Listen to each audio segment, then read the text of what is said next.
No one is here. No way to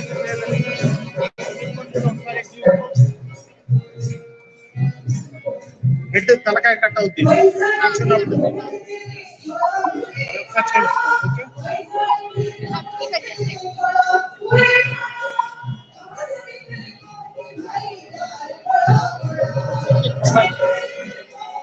check in mobile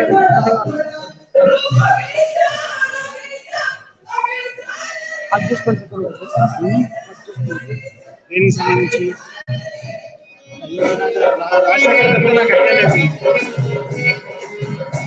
వీటిని మార్చుకోవడమే ఉంటుంది అడ్వైట్ చెప్తా ఉంటుంది అట్లా పైకి కిందకు ఉండదు అటు ఇటు ఉంటుంది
इसमें ना लोग यहाँ पे बहुत आएंगे जाएंगे वो हाइट हमने इसलिए लिया था कि स्टेज पे है तो ये जिम में क्योंकि मोबाइल है ना जिम में आता है वो प्रॉब्लम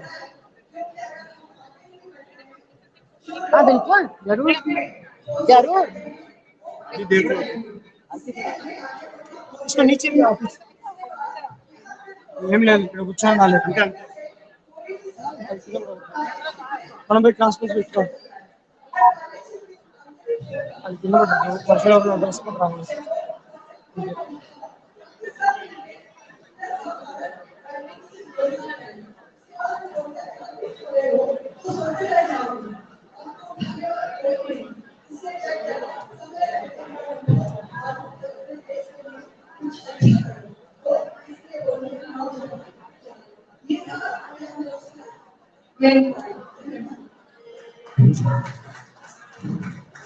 बहुत बहुत धन्यवाद मालिक। अब हम अपने कार्यक्रम की शुरुआत करने जा रहे हैं।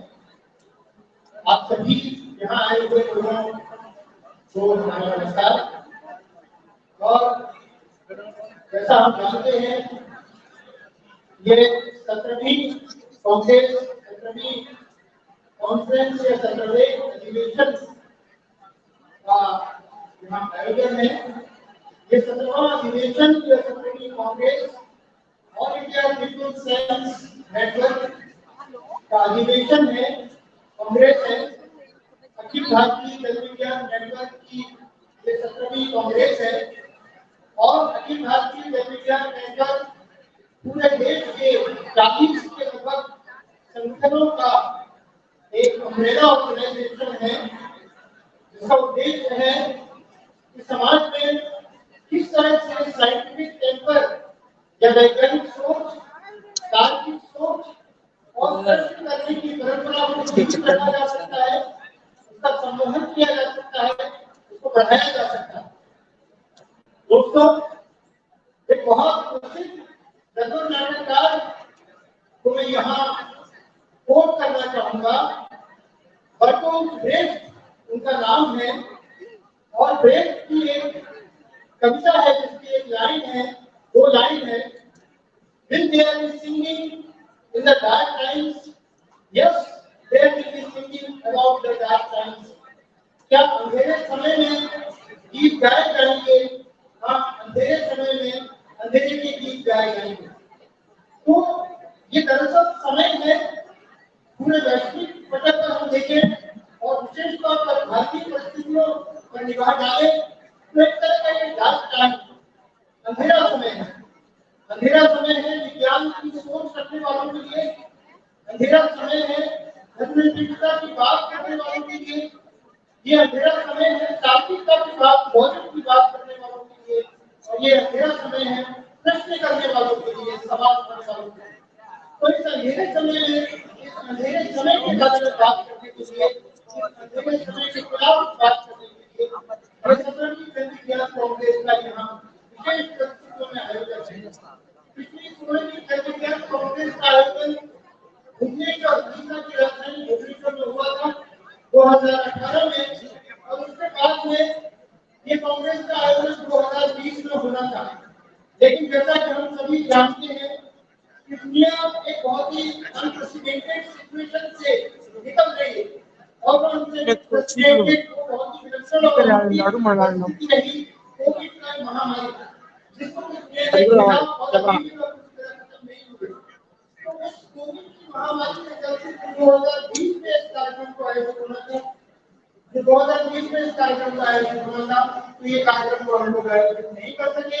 लॉकडाउन और उसके बाद उसके साथ की जो परिस्थितियां हम सब लोगों ने देखी, उन सबसे आप भी अनभिज्ञ नहीं है, और इसलिए इस कार्यक्रम का आयोजन फिर हम 2022 में आज के दिन से करना शुरू कर रहे हैं।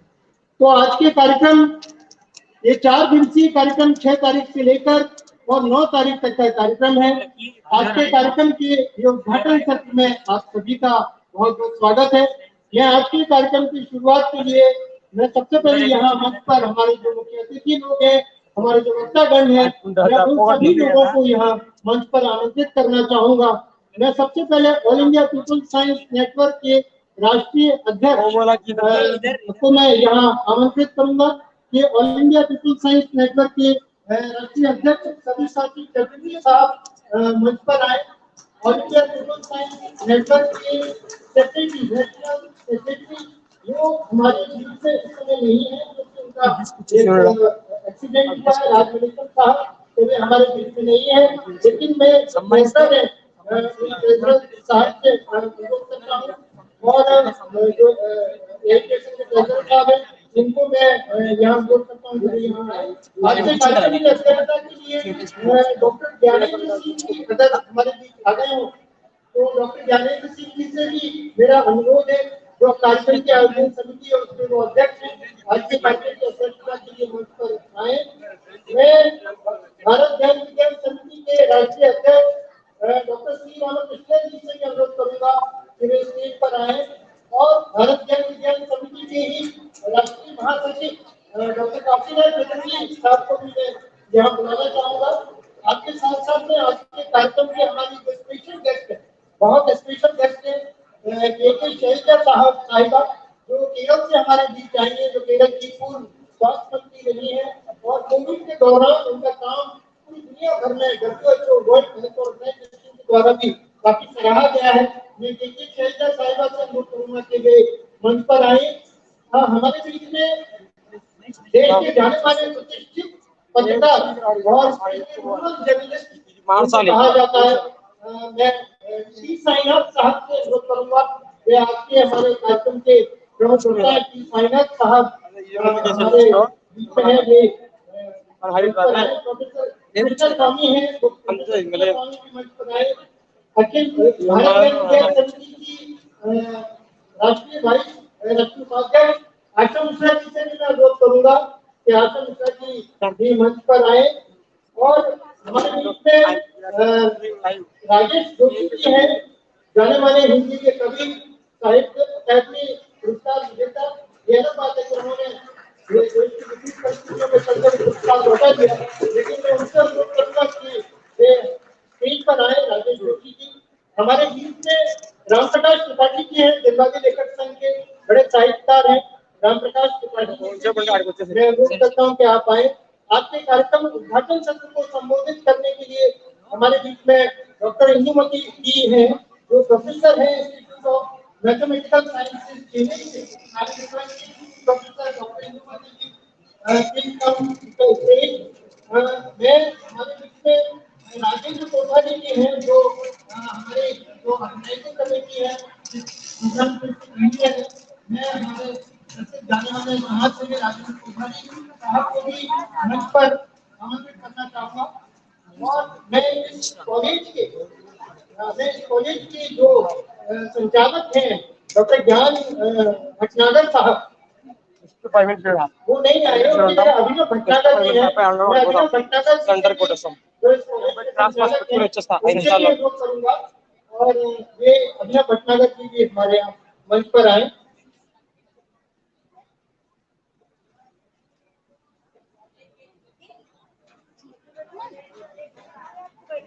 हेलो हेलो हेलो हेलो भैया ये कौन है?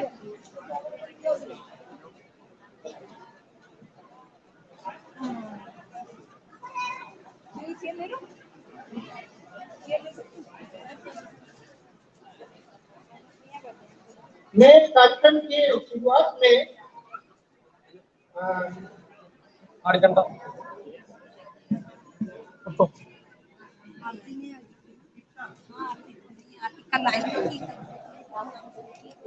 ये मांगो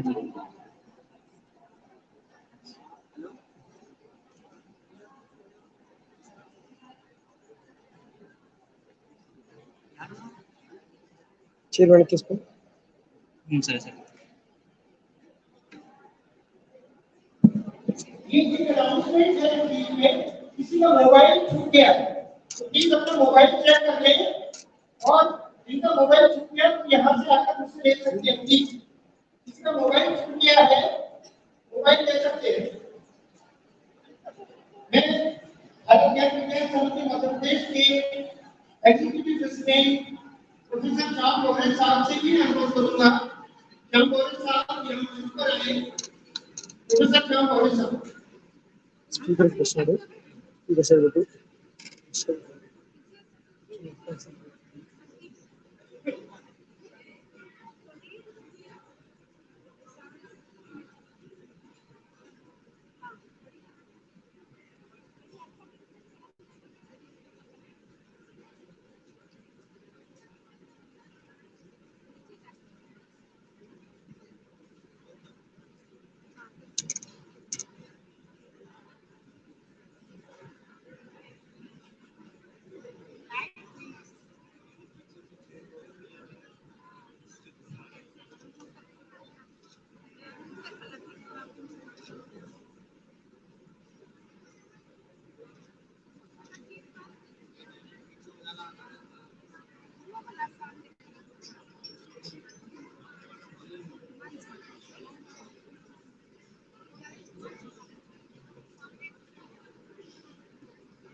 अभी हमारे बीच में एक लिटिल गिफ्टर ग्रुप है।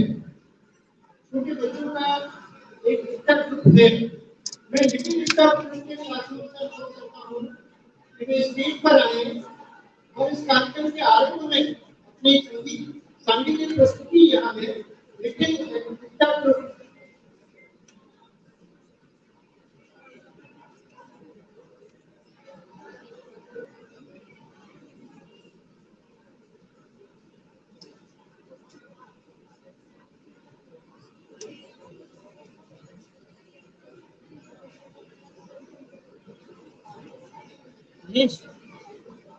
एक अनाउंसमेंट है और ध्यान से सुनेंगे। कुछ लोगों की भाषण इंग्लिश में होगी यहाँ पर और जो लोग इंग्लिश से हिंदी में उसको ट्रांसलेटेड वर्जन उसका सुनना चाहते हैं तो अपने मोबाइल में ऐसे होगा 88.5 उसका स्टेशन की फ्रीक्वेंसी है 88.5।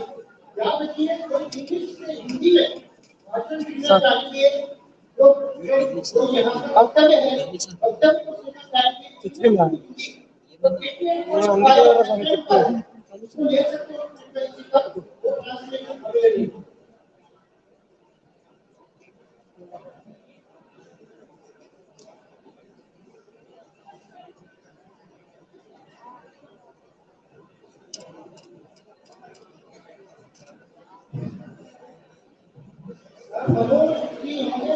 निगम या राजेश खिचड़ी जी होंगे एकदम से, मनोज निगम जी या राजेश खिचड़ी जी,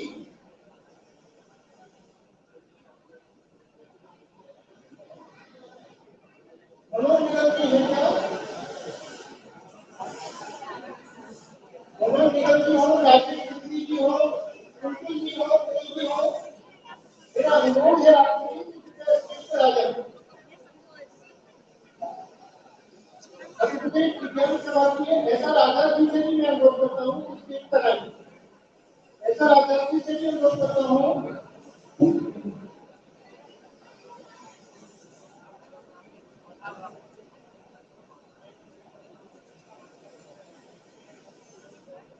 अभिनव भट्टाचार्य जी प्लीज स्टेज पर आइए।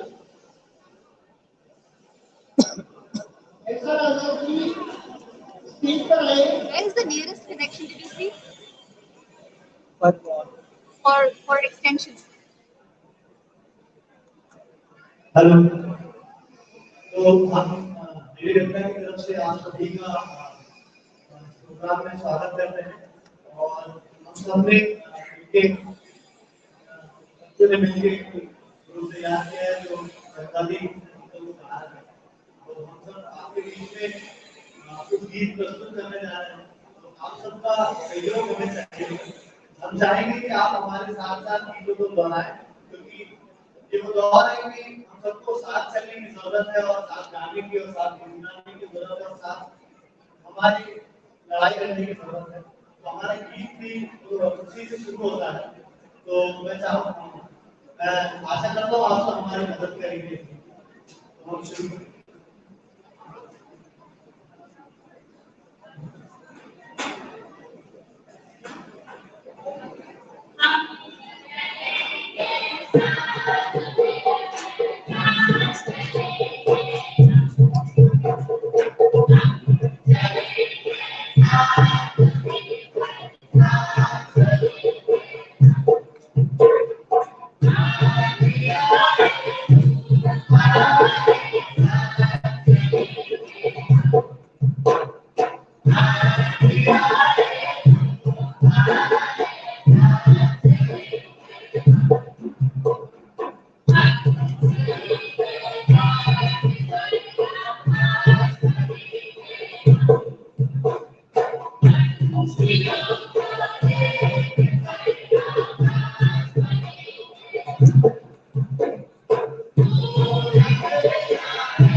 speaker speak.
बहुत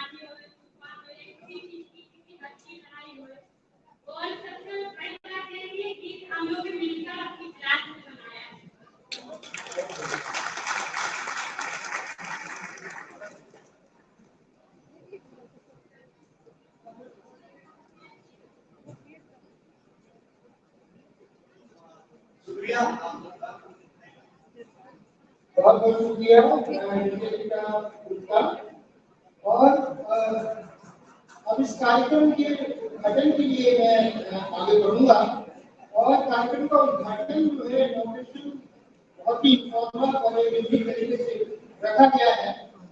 आप लोगों के हाथ में कुछ फ्लैक्स दिए हुए हैं, तो अभी नहीं अभी स्टेज यहाँ स्टेज पर बैठे हुए हमारे जो विशेष मेहमान हैं वो भी खड़े होकर के फ्लैक्स को हिलाएंगे। आप सारे लोग भी फ्लैक्स को हिलाएंगे और संविधान का जो प्रियम्बल है वो प्रियम्बल को मैं यहाँ पर चलाऊंगा।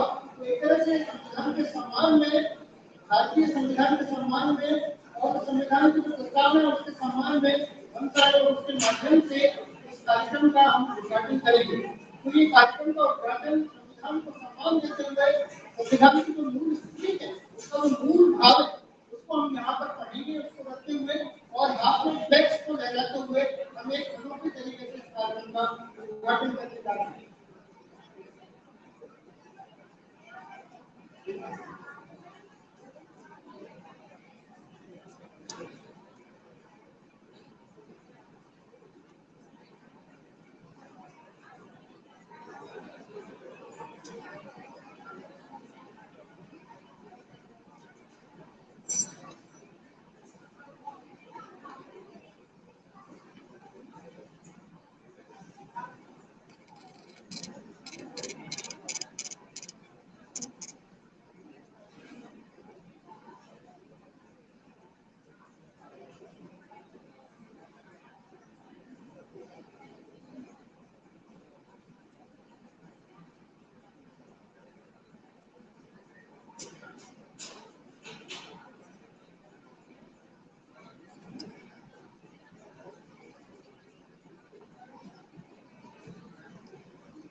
सभी से अनुरोध करूंगा कि खड़े हो जाए और हाथ में लेकर के अपने फ्लैक्स को हिलाएंगे जब तक ये शपथ चलती है।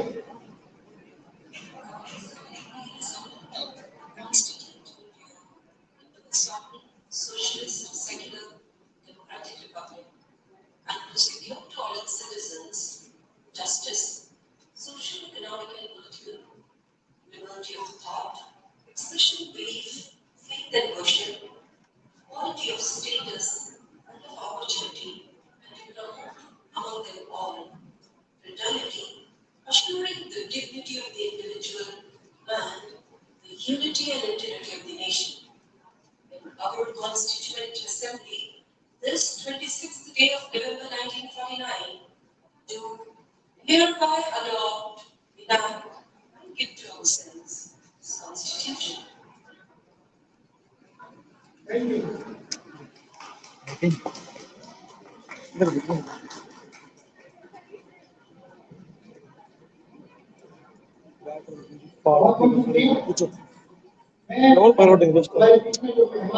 షర్ట్ వచ్చింది కదా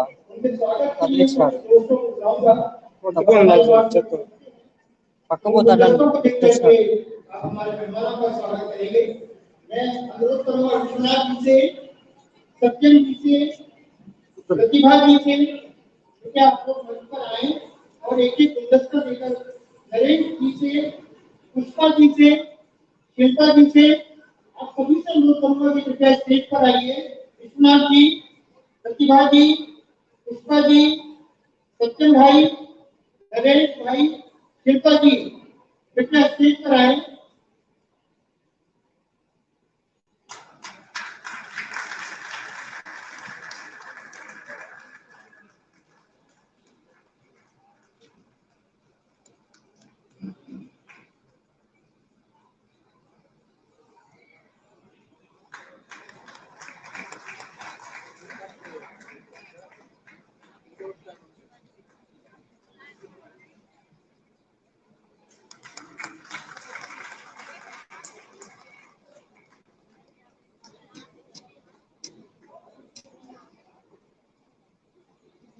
स्पीकर कहने की कोई आवश्यकता नहीं है। आइए स्पीकर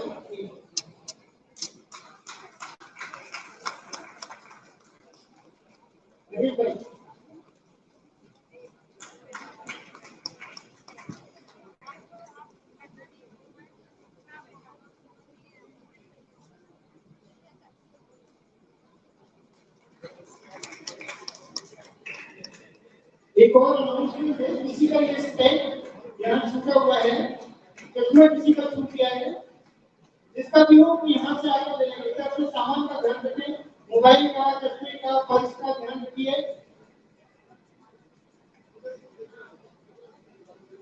अभी मैं वेलकम एड्रेस के लिए अनुरोध करूंगा, स्वागत भाषण के लिए अपने चेयरपर्सन लेवल एआईपीएससी ऑर्गेनाइजिंग कमेटी के चेयरपर्सन डॉक्टर ज्ञानेंद्र सिंह जी से। ज्ञानेंद्र सिंह जी हैं, मैं अभी तक ज्ञानेंद्र सिंह जी आए हैं, मैं तब तक प्रकाश त्रिपाठी जी से अनुरोध करूंगा कि आपकी ये सभी विज्ञान जो हमने उद्घाटन सत्र में अनुरोध करूंगा कि आप आइए और स्वागत भाषण कीजिए। राम प्रसाद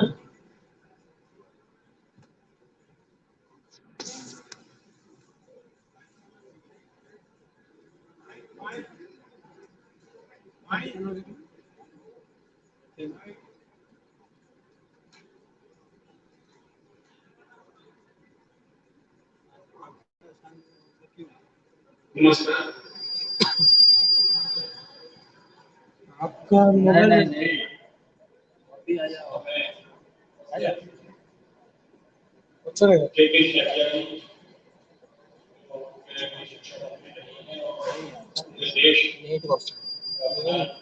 स्क्रीन లో గిట్ట చిన్న మైక్ లో వచ్చిన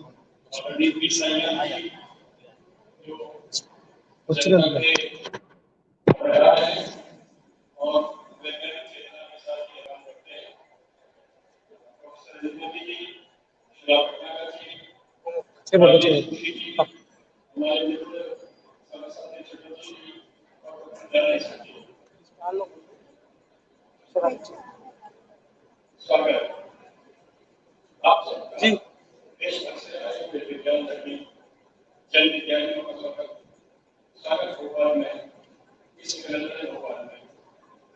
भोपाल है तो लोगों की नाम नहीं, भोपाल है तो मैंने लोगों की नाम नहीं, सिर्फ एक शहर नहीं, पूरे Bhopal but only 20 minutes within 5 minutes you are getting within 5 minutes. साथियों, ऐसा बात कहीं दुनिया में भोपाल, पुराने दौर का भोपाल, कलम कलम शरीफों वाला भोपाल, मानव शरीफों से गर्मियों के जंगल वाला भोपाल, काश उसी भोपाल में आपका इस्तेमाल करना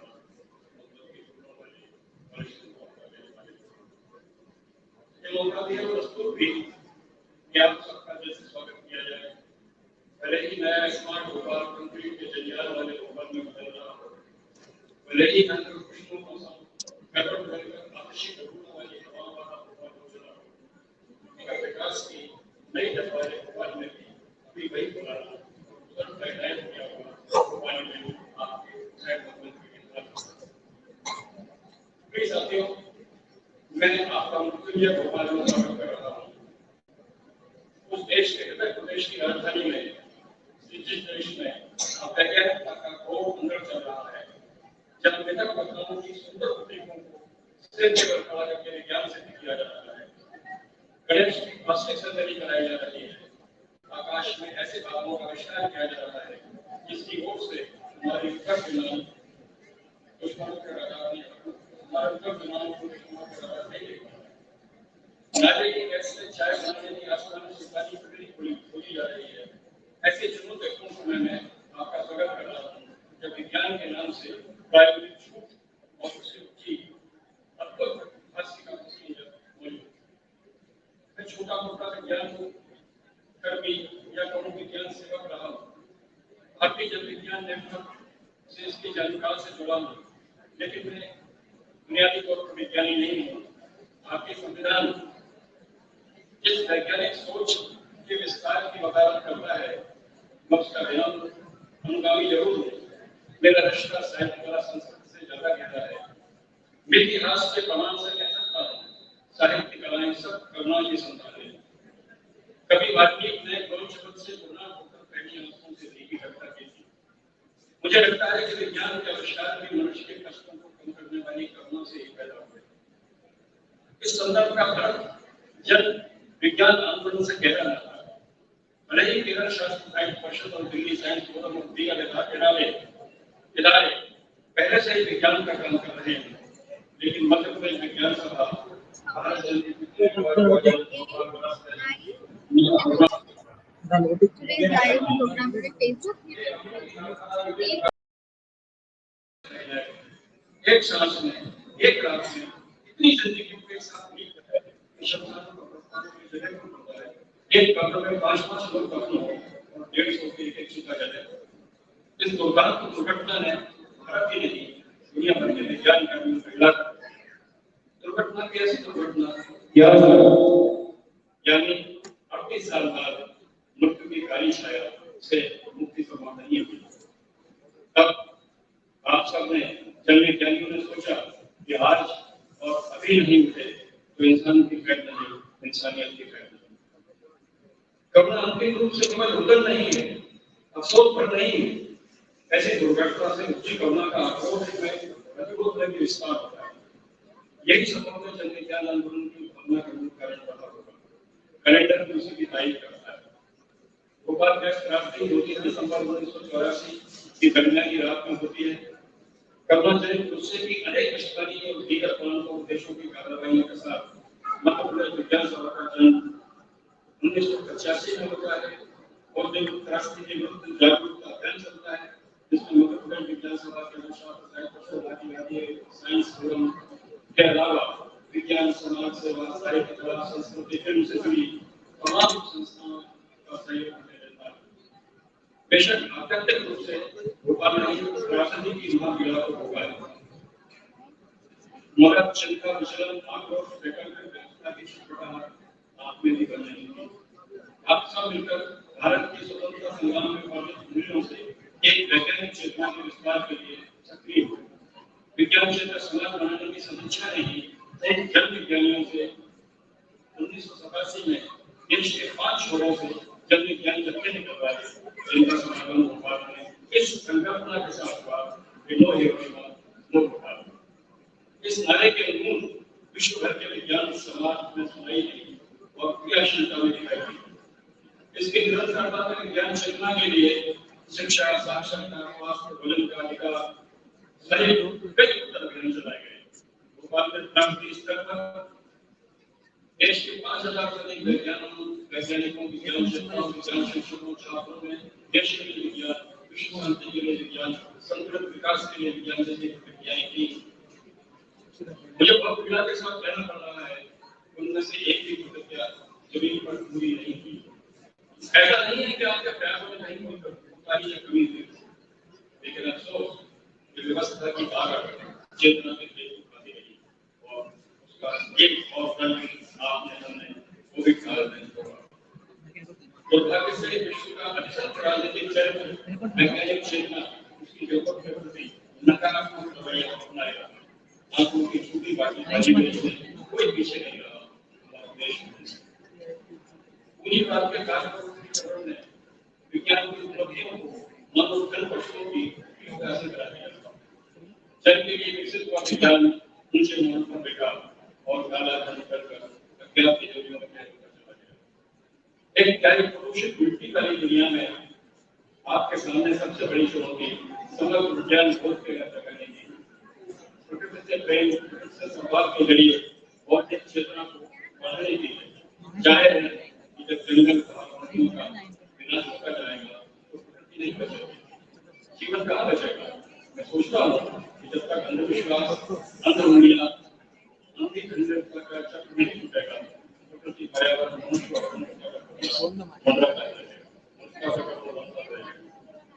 यह आवश्यक नहीं है कि 20वीं सदी में समाज, जन विकास, विज्ञान, पर्यावरण, गरीबी, सामाजिक सत्ता और स्थानीय क्षेत्र संचालनात्मक माली का ऐसा सूचक है जहाँ लोग जाति धर्म संप्रदाय के ज्ञानों में शामिल हो बैठे। ऐसा नहीं है कि भारत में विज्ञान उसकी चेतना का इतिहास ही नहीं, तो आर्यभट्ट से चंद्रशेखर वेंकट रमन तक विस्तार है। ज्ञान शब्द का संस्कृति में सदियों से अर्जित वैज्ञानिक समझ पर माया के युग का प्रचार है। वैज्ञानिक का जब विज्ञान की चेतना को नकारा संसार से जीवन की चीजें गायब हो गई या कहें और लोग हिंदू को सही है सब आज सिंगल बात कौन से भविष्य के विकास की दिशा दिशा का ठीक आकलन कर सकते ये ईयरफोन देते नोटिफिकेशन सिंगल करता है सिंगल बात పెట్టినట్టా అయినా आपके लिए आपके संकल्पों के साथ बढ़ते जाना सब कुछ के बावजूद कम नहीं हुआ है। यही विज्ञान चेतनाओं के आपको संघर्ष की उपलब्धि है। आपकी सांस सांस में प्रकृति की संरक्षा का विज्ञान की रक्षा का संदेश भी है। मेरे बचपन की तितलियां गौरैया कौवे गहरियां दीप दिया गीत हो गए। मैं आपकी आंखों में आपके सपनों में नजर से भागने की उम्मीद पाए बैठा आपके प्रयत्न विश्व में भारत की संकल्पना आत्मनिर्भरता वास्तविक जन चेतना विकास आदि है।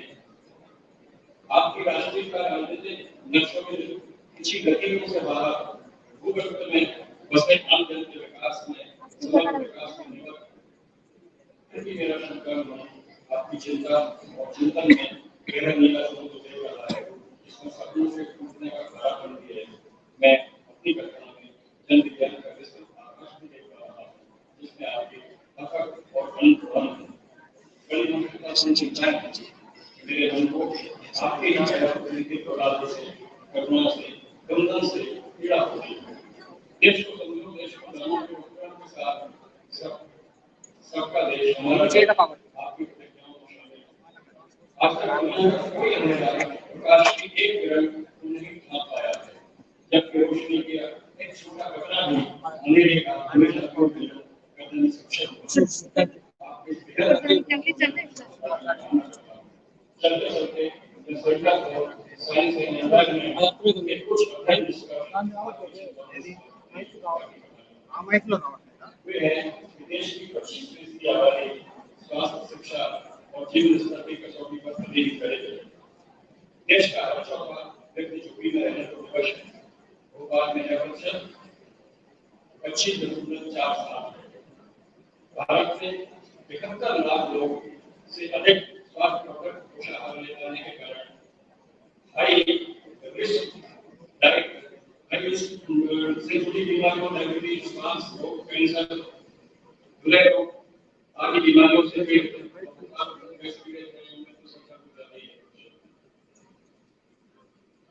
हर साल 17 लाख लोग इन्हीं बीमारियों के कारण अपनी जान गंवा देते हैं। उपभोक्ता मूल्य सूचकांक में सबसे ज्यादा योगदान खाद्य सामग्री का है जो शहरों की तुलना में गाँव में कहीं ज्यादा नहीं है। देश में कुपोषण की स्थिति नाकाबिले बर्दाश्त है। उम्मीद है ये सब आपके संज्ञान है और उनके में शामिल होगा। मैं आपका मानता हूँ कि जब तक हम सब साथ चलेंगे तो उत्सव होगा, उपलब्धियों के वृक्ष घूमेंगे और स्थिति की संतुलन फिर से बिगड़ाएगा। जय विविधता में मंगल ही मंगल होगा। भोपाल एक सावेरी सब समारोह में हमारे साथी ने एक थी लाइन लगी प्रति थी हम एक है तो करोड़ों हैं अपना कुछ नहीं। वहां से चल करके हम एक नई टीम नाम तक पहुंचे हैं कि ये सबकी बात है 2-4 वर्ष के बाद एक वैज्ञानिक अनंत काल तक चलने वाला आविष्कार कर सकता है तो आप सब मिलकर क्या कुछ नहीं कर सकते। जय विज्ञान के साथ एक बार चेक करूं वो उसको नीचे भी रख सकते हैं ना यहाँ पे।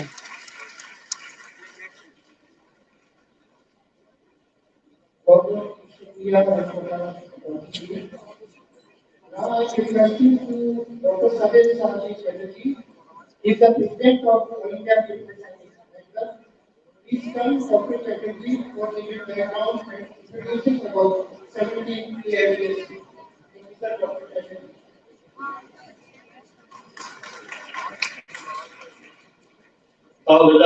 ನಮಸ್ಕಾರ, ಶುಭಾಶಯಗಳು, ಅಭಿನಂದನೆಗಳು. ನಮ್ದು ಇದು ಸಮ್ಮೇಳನದಲ್ಲಿ ಎಲ್ಲರೂ ನಾನು ಸ್ವಾಗತ ಕೊಡ್ತಾ ಇದ್ದೀನಿ. Friends, delegates, respected guests on the dais, the AIPSC 17 meets just after the return of COVID-19 pandemic and in the midst of our year-long celebration of the 75th year of India's independence. In these observances, inaugurated on the Independence Day of 2021 by the AIPSC, we revisit the idea of India, her composite culture, federal democracy, and her commitment to secularism, liberty, equality, fraternity, and justice that are declared in the preamble to our Constitution.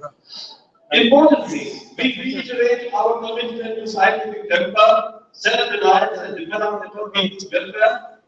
Propagation of these ideas was also our important mission, even in the wake of the devastation during the COVID pandemic phase. Idea of India with a cultural plurality has developed through centuries. Interactions between people from different places and cultures.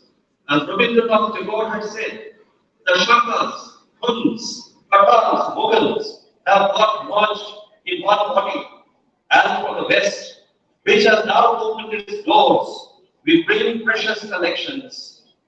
One of these valuable entitlements from the West is modern science. That is our India, Sabka Desh, Hamara Desh.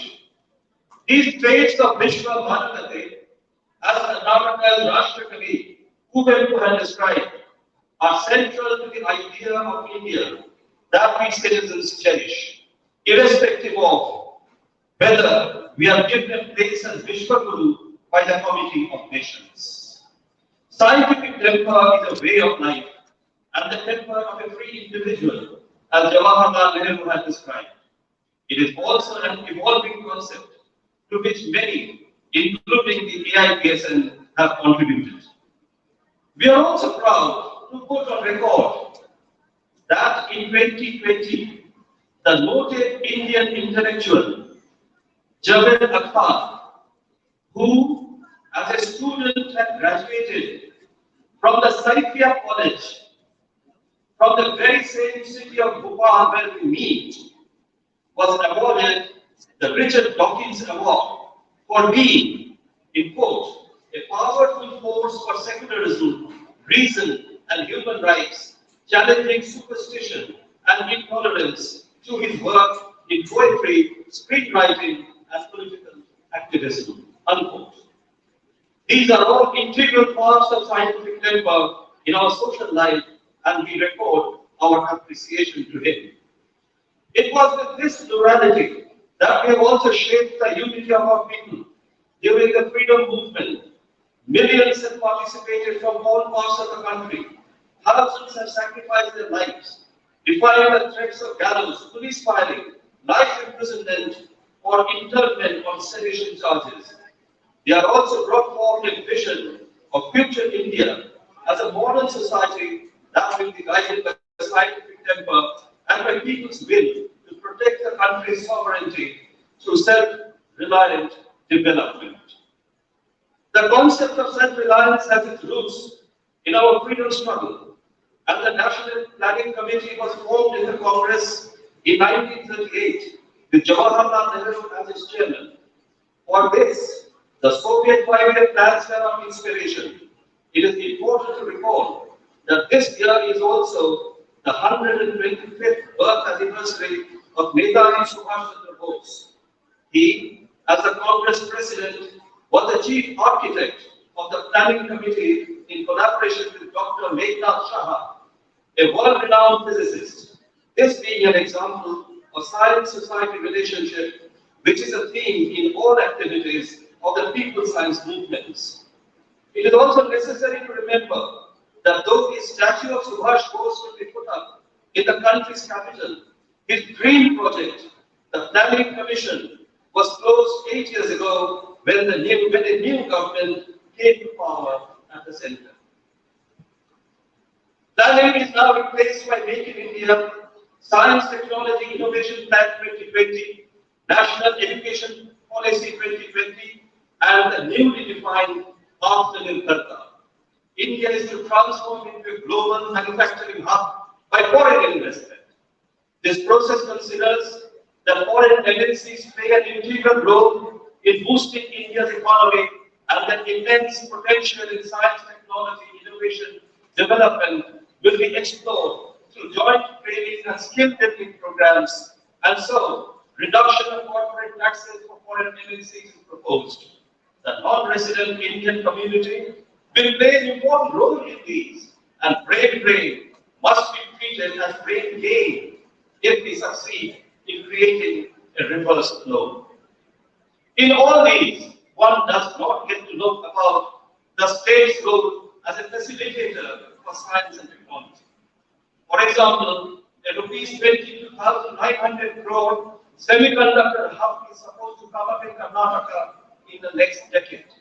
The capital is to come from Abu Dhabi, based on Israel-based industries. Will the know-how be shared with institutions of science and technology in the country? This plan has to be contrasted with the way our major science and technology initiatives progressed just after independence. Foreign powers advised us not to build industries of our own, but purchase finished goods from them. India had no other choice than to develop things internally, incrementally perhaps, but a country became a repository of knowledge base on which we stand now. In these, help from the socialist world came with no conditionality and proved to be very useful in our public sectors. There was also a public-private collaboration like that between the IISc and Metro Chemicals for indigenous manufacture of electronic-grade silicon. It began in the mid-1960s since there was embargo on silicon technology. The collaboration reached a fair level of success by the mid-1980s. When the US came to know about this, the US Industry Hemlock Corporation offered to sell various electronic components to India at a price that Metro Silicon could not compete with. The project was then shelved since there was an interested group who said one should opt for cheap imports. The result is that India now does not produce even 1 kilogram of solar cell-grade silicon, sacrificing an indigenous knowledge base in favor of cheap imports, or FDI, needs a different cost-benefit analysis. We also have to contend with the question as to how Atmanirbharta will be enhanced with the shrinking investment in science and technology by the state, being now limited to only 0.65% of the country's GDP, which has seen a 3.9% decrease in the last 1 year.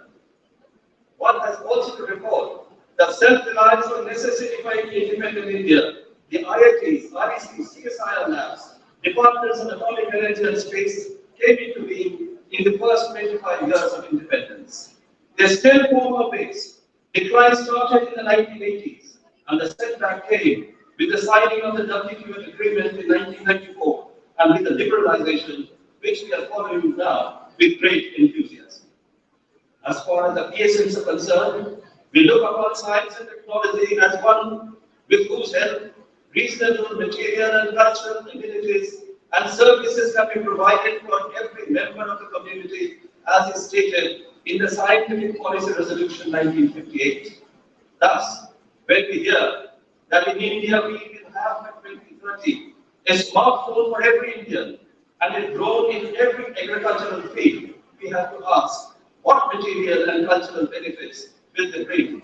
Is it to bring web-based education when we know that 78% found remote learning to be a burden and that app-based attendance is a big pressure on rural workers? In addition, we have to remind ourselves that all these gadgets are heavily import-dependent. For example, chips, motors, lithium-ion batteries, etc., etc.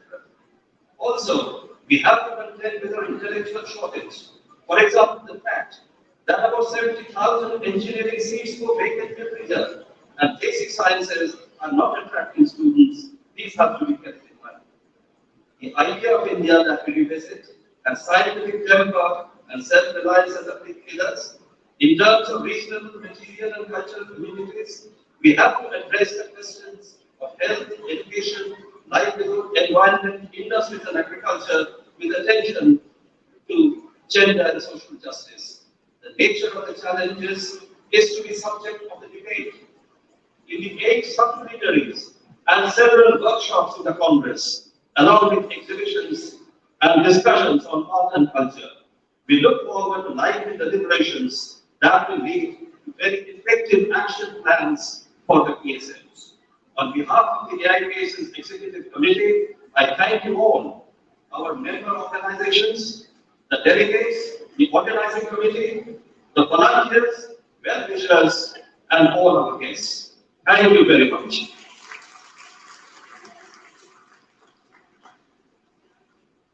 Thank you very much, Sir. Now, I am requesting to our eminent and keynote speaker, eminent journalist, eminent rural journalist, eminent thinker, writer, P. Saiyam Sahab, is a renowned journalist and ex-journalist from the group, and well-known author also. Now I am requesting for keynote address to P. Saiyam Sahab, respected P. Saiyam Sahab.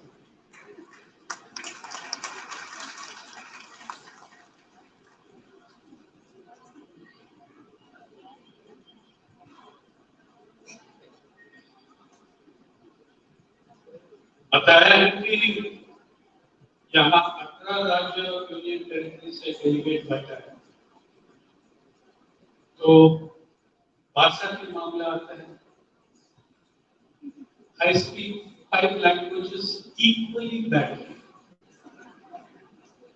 तो मैं तो ये भी सुना है कि कुछ simultaneous translation चल रहा है, तो मैं अंग्रेजी में बात करके बीच में 3-4 शब्द हिंदी का डाल दूंगा, ठीक है? So we are in the 75th year of independence, and I'm closely reading every word that the Prime Minister says about it. It's fascinating. Yeah, let me to say that it's fascinating. And the whole new celebration is underway. A big official website, Azadi Ka Amrit Mahotsav, has been launched along with a budget of 110 crores for this year, for this coming year. And the site itself says that the amount will be increased. So they've got, what are they doing with that 110 crores? Very nice. And I think that you should all take a lesson from it. In 4 days, you people are going to be having some 20-25 sessions. In the same 4 days, the government of India is conducting 200 separate and independent events. Every day for 365 days, they are having the websites. I mean, don't hold me to it. 50 events per day, 2 events every hour, 1 event every 30 minutes. So you see, I mean, you will have 20 sessions, they will have 200 events in 4 days. But I like the Prime Minister's definition of what they are doing. What does this Azadi Ka Azadi Ka Amrit Mahotsav? The word elixir appears about 8 or 10 times in the speech. Okay? The Prime Minister Modi tells me that this Azadi Ka Amrit Mahotsav, among other things, it implies imbibing the elixir of energy of independence, the elixir of inspiration of the warriors of the freedom struggle,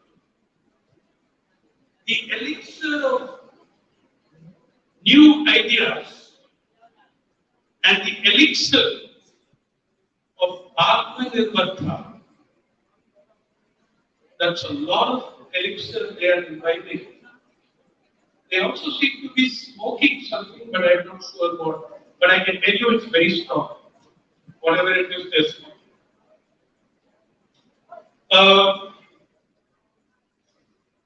And it says that this year, this 50 into 365 days, nearly 2,000 events, which they will have, are meant to celebrate and commemorate 75 years of Indian independence and the glorious history of the people, the culture, and their achievements.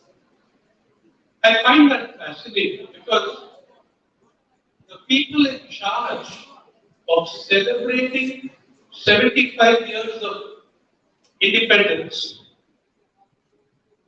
are the very people who tell us the freedom struggle goes back 800 years. I mean, the freedom struggle goes back 800 years, not 200 years, not 250. Goes back 800 years.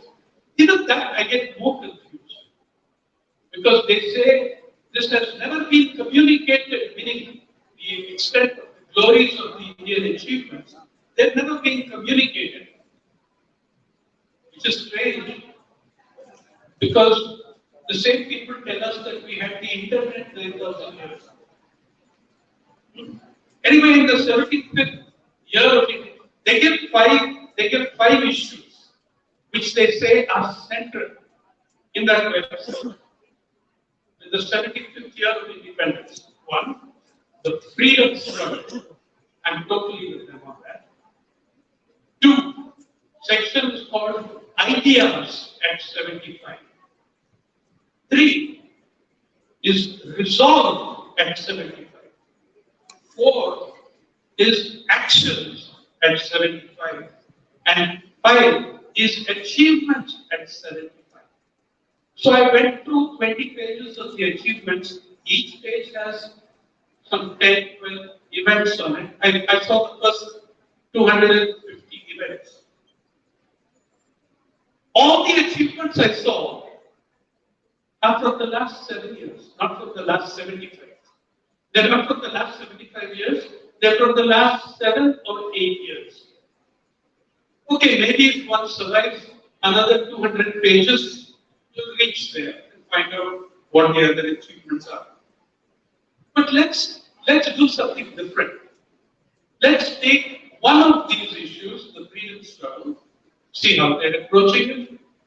Two, let's place 3 issues which they don't get in when they talk of resolve, values, ideas, aims, what we should be doing. I think that it's reasonable to ask in the 75th year of Indian independence, what do we do next? And they ask, do we build a republic of reason or an Indian ocean of irrationality? I think this is one of the 3 issues people with a scientific bent should address. You know, the kind of irrationality that is spewing every day, what impact does it have on science, on education, on a lot of things? The second issue I would place, which I hope people will discuss, is the rapid consolidation of a fundamentalist corporate state of India. It's a corporate state, make no mistake about it, but it is with a strong fundamentalist bent. Indeed, in the 75th year, India is ruled by a coalition of socio-religious fundamentalists and economic market fundamentalists. The bed this happy marriage cohabits, we call it corporate media. Okay. Now, this consolidation of the corporate state that is happening so rapidly, what does it imply? I hope your 4 days of deliberations will look at what does the consolidation of corporate state imply for science, for agriculture, for knowledge in the public domain, for history, for society, for the welfare state we promise to build in the directive principles of state policy in the Constitution of India. What does it do to the poor? What does it do to the Constitution itself? There are very specific fallouts from a corporate-led state that are different from the fallout of any other breed of formation. We need to look at those. The third, and to my mind, the single most important development, not in the last 75 years, but you can say in the last 30 years, and hugely accelerated in the last 10 years, are the unprecedented levels of inequality that the Republic of India is witnessing. Levels of inequality today, going back for a comparison, you have to go back to the late 19th century as the word inequality portends. You have not, there is no greater inequality in living memory in India. Earliest comparison point would be 1921, a victorious kingdom of British Empire after World War I. But even those we have surpassed. To look at when you last had the kind of inequalities, and that's what I'm going to focus on. You're going to have to look at maybe the late 19th century.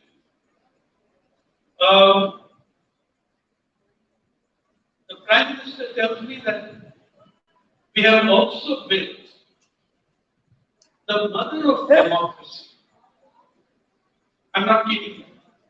The mother of India, the mother of democracy, India, is still moving forward by strengthening democracy. Even though India, rich in knowledge and science, is leaving its mark from Mars to the moon. It's also leaving its mark from the Mohallas to the masjids, but that's another conversation. On the freedom struggle, the achievements of the 75 years, there's not a word about the values of the freedom struggle. But we get passages on drone technology and digital passports. There is not a mention of, in the aims, there is not a mention of the preamble of the Constitution, nor the directive principles of state policy, or the larger context of the Indian Constitution itself. Incidentally, when I take that issue of the freedom struggle and look at the unsung heroes of the freedom struggle on Azadi Ka Amrit Mahotsav website, they have people going back to the 19th century, but omit early 19th century, but omit a number of very significant people on subjects where they are not merely rewriting history, they are rewriting their earlier rewriting. For instance, the unsung heroes include several people from his period in Karnataka, but there is no mention of Tipu Sultan. When I saw this, I went back to a big book written by one of the greatest RSS ideologues, K.R. Malkhani, the longest serving editor of Organizer and the only man, एक समय organiser का chief editor था और पांचजन्य का भी chief editor था। As late as 1990s, just as the new stage began, he did a survey and a study of Tipu Sultan, and K.M. Malkani was no ordinary Hindutvavadi. He was hardcore. He was the greatest champion of Manu, the laws of Manu, and the judicial brilliance of Manu. He wasn't Biplab Das of Tripura or Adityanath of UP. He had an intellect. And this is what he wrote about Tipu. He was the official historian of the Sangh Parivar and the Bharatiya Janata Party. He wrote, "The more I read about Tipu, the more I am impressed with his personality.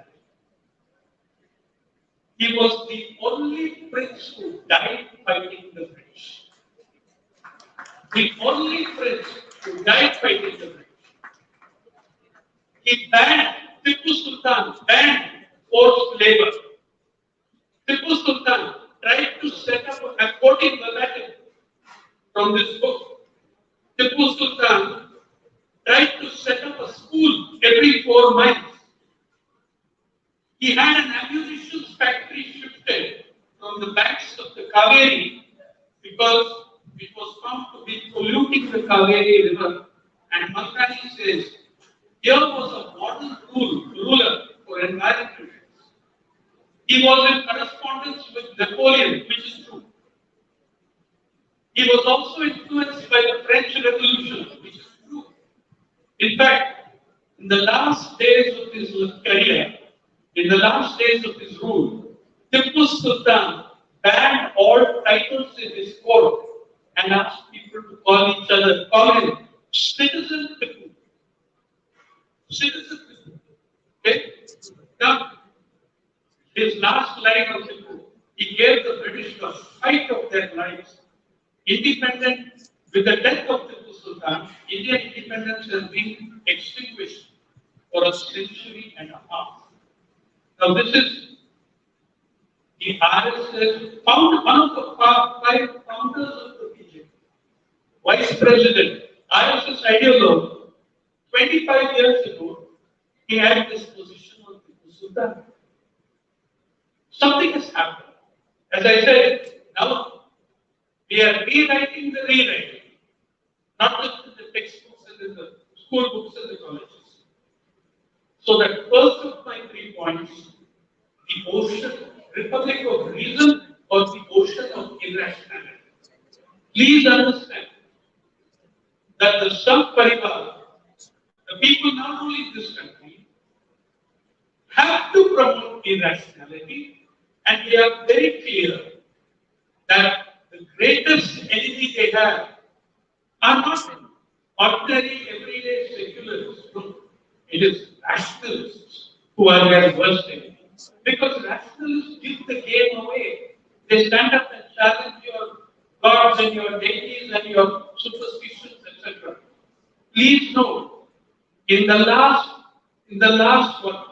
7 years, all the 4 major public intellectuals who have been assassinated, murdered, had 2 things in common. They were all rationalists and they all wrote and spoke in Indian languages. In Marathi, in Kannada, in Narendra Dabolkar, Govind Mansari, M.M. Kalburgi, Gauri Lankesh. They had another thing in common. All 4 of them were journalists. Gauri was a full-time, prolific journalist. All the others were prolific columnists. Dabolkar ran magazine, founded and ran an anti-superstition magazine for 25 years. I know because I gave the 25th year convocations speech there, commemoration speech there. All of them were journalists in Indian languages, Marathi, Kannada. That's why they were a greater threat than if they had stuck to English. Second, they were all nationalists. So, please understand that the attack on nationalism is not fringe elements like we saw yesterday, when the national spokesperson of a party is referred to by his own party as a fringe element, but a conscious design of attacking and smashing nationalists and nationalism. People of science, people who are with the All India People Science Network, people of the scientific temper, you are going to have to think about this point. How do we fight this ocean of irrationality? How do we defend rationality? How do we promote rationalism? I think that's one of the 3 points I wanted to make. The second of the 3 points, on the corporate state, the second and the third point, I finish together. जो दूसरा और तीसरा सवाल है वो एक साथ लेता हूं मैं कॉर्पोरेट पावर एंड असमानता कॉर्पोरेट जगत का जो ताकत है और inequality when you are fighting today you are fighting corporate power the dismantling of the public sector that every day my friend Franco puts out such fantastic material on the destruction of public infrastructure, of public property, of public wealth, and privatizing it. That is entirely driven by the power of the corporate sector in the world today. Please know this.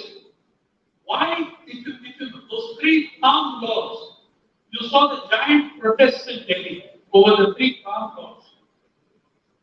Why did the government, 2 questions, stick so strongly to those laws before it surrendered after 1 year? And 2, why did some of the top corporates in this country start building storage silos before even an ordinance was passed? I'm told that Mr. Adani built about 200 in Himachal Pradesh before an ordinance was passed. I'm not sure whether it was before or after. My argument to you is this, that these laws, like many others in the country today, were drafted by the lawyers of corporations. They were drafted by corporate lawyers. They were drafted by the lawyers of the top companies, and it's not just these laws. The kind of things we are doing with the new pension scheme, taking people's pensions and putting it into the volatility of a market we know will crash, which right now is getting them a return of less than 2%. Return of less than 2%. Okay? And I was 2 days ago at a very strange place for me to be speaking to all the officers and the things of income tax in Mumbai. And they were telling me that many of them were getting pensions of 15 to 20,000 rupees. But all those officers who joined after 2004, their pension has fallen to 1,500 to 2,000 rupees. That is an 80% cash. 80% fall, and you created 2 classes within the pensions. And you are going to create a 3rd class within the pension. Because you are now going to create a completely dispossessed, because the gigantic sum of money is being invested on the market with people who are going to loot it and who help draft those laws, whose lobbies influence the idea that this money should be invested in the market in very bad things. Now, that's just one or two examples. There are thousands where I can show you how corporates have influenced the laws. But I want to take up that main thing. I think if we fail to address the corporate corruption and inequality, we are not going anywhere. Okay. You know, a magazine like Forbes ऐसा है, Forbes magazine है, international magazine, वो it is the oracle of global capitalism. वो anti billionaire, anti अरबपति नहीं है, वो अरबपति है, और वो ये लिखा है, एक साल पैंडेमिक के बाद, after the first year of the pandemic, Forbes magazine, in a first paragraph on India, another COVID-19 wave, ये दूसरा वाला था, wave 2, another COVID-19 wave is sweeping across India and total cases exceed 12 million. So they're talking about 2020, late 2020. But the country's stock market has begun to scale new peaks. This is what is called, इसको कहता है disaster capitalism. सिर्फ Covid में नहीं हुआ, tsunami के बाद भी हुआ, जब सब स्टॉक एक्सचेंज एक्सप्लोड हुआ upwards. Do you know, after the December 26, 2004 tsunami, 11 countries were savaged. 11 countries were smashed. Out of those 11 countries, 5 had major stock exchanges. The 5 major stock exchanges were Indonesia, JSE, Jakarta Stock Exchange; India, Bombay Stock Exchange, BSE; Thailand, SETI in Thailand; Composite Share Index of Colombo Stock Exchange; Malaysia, KLSE, Kuala Lumpur Stock Exchange. For 2 days, 3 days after the tsunami, they all collapsed. And then the Bombay Stock Exchange, which had never touched 5,000 points in its history, crossed 6,000, 7,000, 9,000. Today, in this time, it's got to 60,000, 50,000 points. It never looked back. One great disaster did it for them because your world is structured that way, capitalism is structured that way, that the misery of the few will benefit the many. उसका सबूत क्या है? उसका evidence क्या है? I tell you the evidence. In 1991, India में 0 अरबपति था, मतलब $1 अरबपति के बारे में बात कर रहा हूँ. They had $0 millionaires in this country in 1991. By 2008, they had 8. 2012, we had 53. 2019, 2020, just before the pandemic, just before the lockdown, we had $102 millionaires over 20 odd years, over 28 years. After the first 12 months of the pandemic, economy shrank 7.7%. Yeah, Modi sahab ne kaha, official figure, GDP has shrunk 7.7%. लेकिन अरबपति का हिसाब 2 गुना बढ़ गया. किसानों का income double नहीं हुआ, ऐसा वो वादा किया, लेकिन अरबपति का पूरा धन दौलत, the total wealth of India's billionaires, went from 102 to 140 in the first 12 months of the pandemic. In the second year of the pandemic, it went from 140 billionaires to 166 billionaires. $166 billionaires.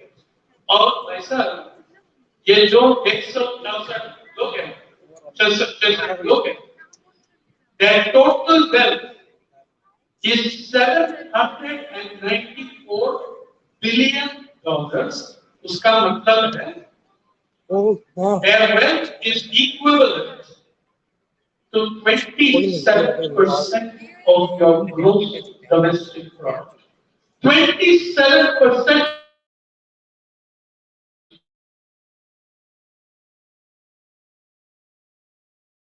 You understand? It goes back to the late 19th century. That's how back it goes. That kind of inequality. You can even see how disaster capitalism works in those 12 months. Who were the gainers? Who were the new billionaires? Who gained most? Of course, number one and number two, Ambani grew. Economy shrank 7.7%. Mukesh Bhai's wealth grew 129%, and Gautam Adani's wealth grew 467%. Now, the farmers' agitation was going on. No media of yours, no television channel, no newspaper told you why those farmers are taking हर नारा में अंबानी मुर्दाबाद, अडानी मुर्दाबाद. Why were they shouting against these people? Because they knew where the money was going.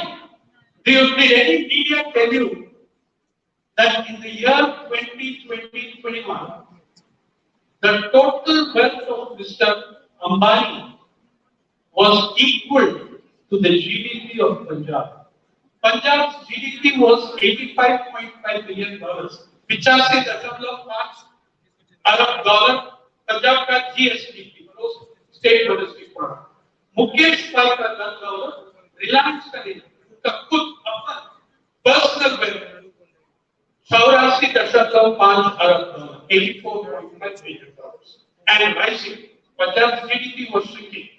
This year, Mukesh Bhai is 103 Arab dollar, $103 billion.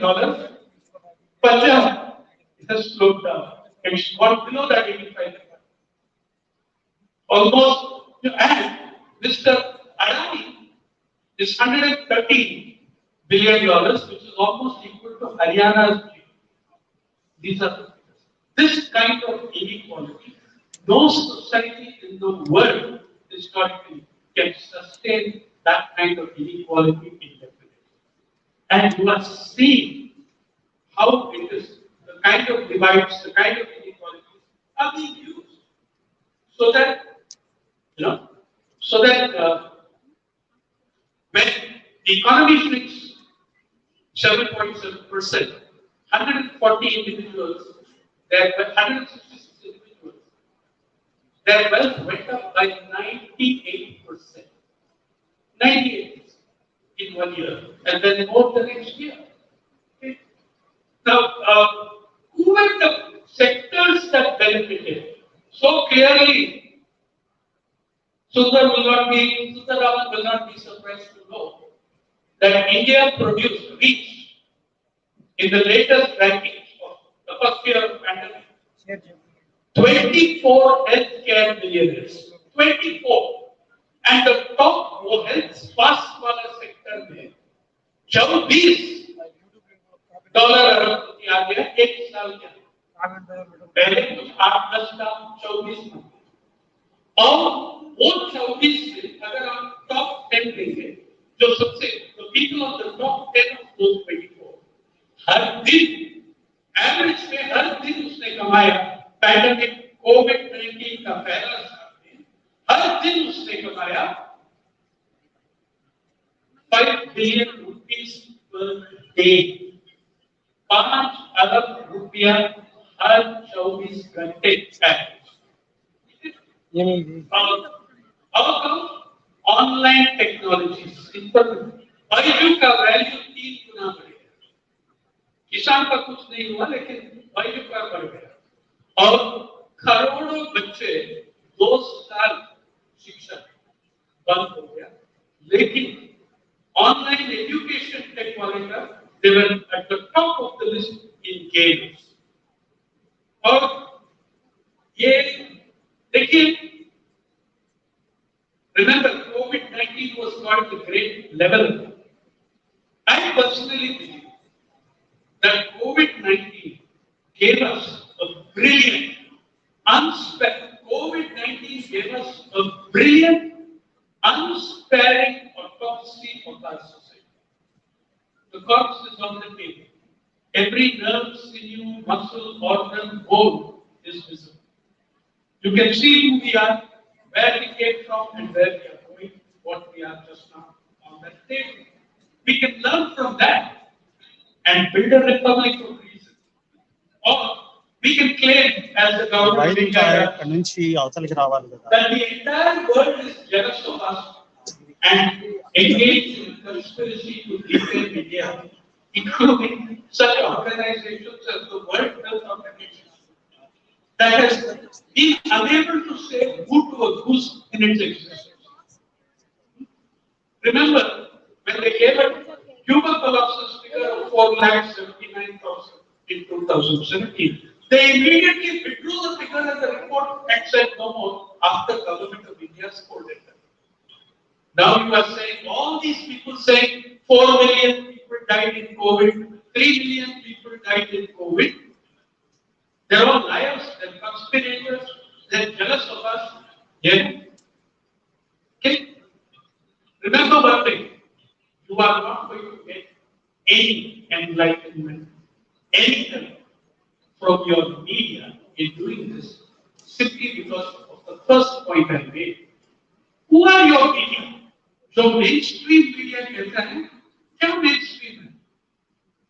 जो जनसंख्या का 75% exclude करते हैं coverage से, उसको आप mainstream कहते हैं। मैं उसको कहता हूँ corporate media.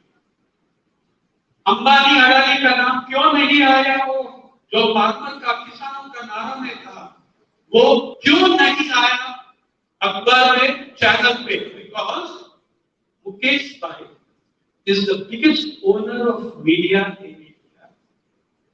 You know, you all watch ETV Hindi, ETV Malayalam, ETV Kannada. They are not owned by Inauguration TV. They are owned by Mukesh Ambani with a wonderful trust called independent media. Okay? And those media Mukesh Bhai does not own, he is the biggest advertiser. Why do these people ever, how can they ever tell you? How can they ever tell you? I'm saying, you need, and by the way, in an explosion of irrationality, the media are very complicit. Look at the amount of space that 200 godmen in this country get in the media. Jaggi, there are too many things to go through. But I can tell you this, with one or two exceptions, her media का मालिक, all media proprietors have their personal godman or sadhvi or someone to teach them how to face life. These are people who know how to make life better than anyone. But they need spiritual songs. So I'm saying this. The 75th year of independence. When? Look, in another 5 years, not a single freedom fighter is going to be alive. Your children and the generation to come, a generation of young children will never hear, listen to, speak to, or see a genuine freedom fighter. Many fake freedom fighters are being constructed. One I found was 3 years old in the 20-year movement. He got a camera patra and freedom fighter. Extraordinary child. Anyway, one, for your children's sake, if not for anything else, embrace the 75th year of independence and find out what freedom was about. I tell you, forget the fake freedom fighters. One of the greatest of them died in February. And he told me something that sums up our 75 years. एक sentence में पूरा summarise कर दिया। Captain भाव, उसका captain एंडल brother, समझो captain दादा होगा नहीं। एक लाइन में हमको कहा, I went to greet him as he entered his 100th year last year and congratulating him. Each year I tell him that, and each year he would correct me. I said, Captain Bob, congratulations on so many years of freedom and independence. हमको रुक दिया, ऐसा नहीं। We fought for two things, Sainath ji. We fought for हमें दो चीज के लिए लड़ाई। We fought for freedom and independence. We achieved independence. Thus, we fought for freedom and independence. We achieved independence. 5 minute के बाद उसने कहा, freedom is still the monopoly of the king. You have to liberate freedom. So that's the first thing. You can't do it without fighting internationally.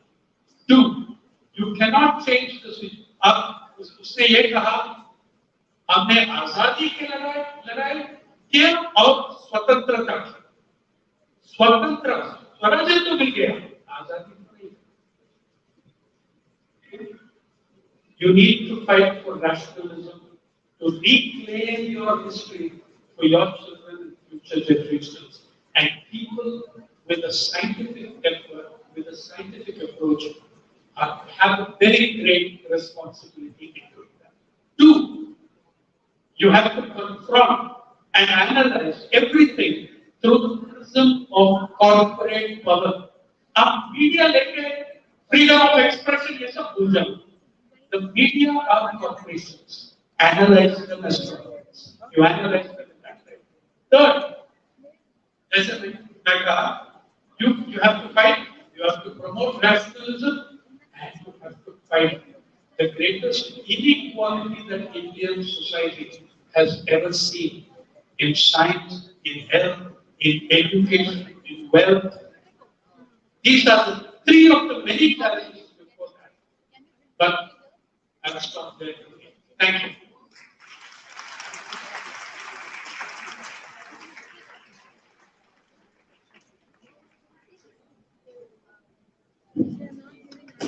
Thank you, please, Sainath ji, for your this analytical and thought-provoking speech. Now I am requesting to our another eminent speaker, our next eminent guest, K.K. Shailja Sahiba. This is K.K. Shailja. She is a former health minister, government of Kerala, and she is an extreme performer for our work in social government. So please, I am requesting to all of you, please applaud those who are coming today.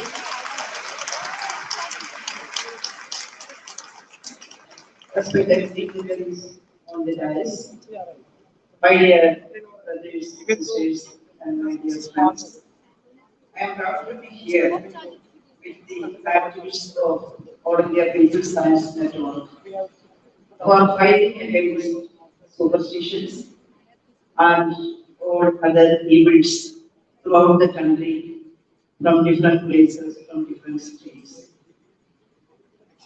Sainath ji explained well what is the state of our country, how the disparities are increasing, how they are cheating the poor people in our country. We are assembled here to discuss all these things, and you have several plenary sessions that are discussing different subjects related to science and technology and related to conspiracy, superstition, and how to tackle these problems. 3 days for discussing about that. And our aim is to make India self-reliant and rational and also self-sustainable, and the development should be self-sustainable and self-reliant. But our ruling front, they are unfortunately they are following the feudal ideology, the capitalist ideology, both at the same time. After independence, most of the freedom fighters expected, dreamed that India will become free and all the Indian citizens will get something to eat, they will get education, they can walk freely in our country, in the street or in the town, but nothing happened. The new rulers, the Congress and now the BJP, they are not for any change in the social sector. They are pro-feudal, pro-capital, and they are making more and more relationship with imperialism. They are obeying the orders of the corporate sector, and the disparities in our country is increasing. To achieve real freedom and democracy, we have to work hard. It is not an easy task, but no choice is before us. We have to fight, we have to work hard. Just after independence, we tried or we started to draft a very good constitution for free India. Under the leadership of Dr. B.R. Ambedkar, the constitution was drafted and it contains very progressive ideas, and the makers of the constitution, they believe in the pluralism of our society, and the preamble itself, they pointed out India will be a sovereign, secular, socialist, democratic republic. Some words we added years later, but now the preamble contains our country is a sovereign state. What is meant by a sovereign state? We are making decisions our own, we are self-reliant, and we are focusing. Our focus is to save or to improve the condition of the poor people, but can we say our state is sovereign? When we enacted the Patent Act, when we enacted or when we built or when we adopted some orders of the corporate media, corporate sector to change our existing Patent Act, we understood that ours is not a sovereign state. Someone else is deciding, someone else is persuading to enact some acts in our legislature, and it is deadly against the poor people. Sainaji explained how the three laws in the agricultural sector is amended or enacted a new thing, and it is deadly against the poor peasants in our country. They are more close to imperialism. Our ruling front is obeying them, and ours is not a sovereign state. And the second thing, socialism, that is an expectation, and that is the aim, not expectation. That is the main aim of the poor people. But to reach the, we should have attained the real democracies. But after independence, most of us thought, most of the freedom fighters thought that our country will be democratic. What is meant by democracy? Even in the time of Greek philosophers, there were some definitions. Democracy doesn't mean the accommodation of no hierarchy of fees. Election after 5 years, somebody is going, somebody is coming.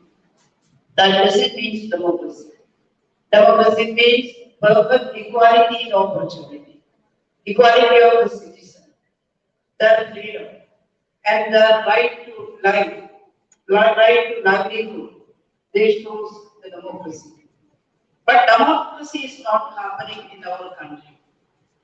That is why left parties, especially CPIM in his program, wrote about the ruling front.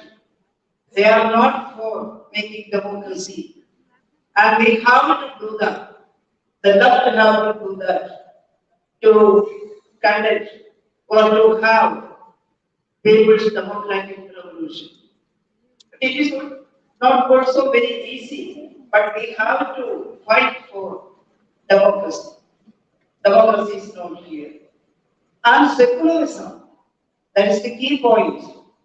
India is not as a country of so many differences. So many differences in the lives of people. There are more than 6 major religions. There are more than 1,600, more than that, about 2,000 languages, and 6,400, more than that, castes are here.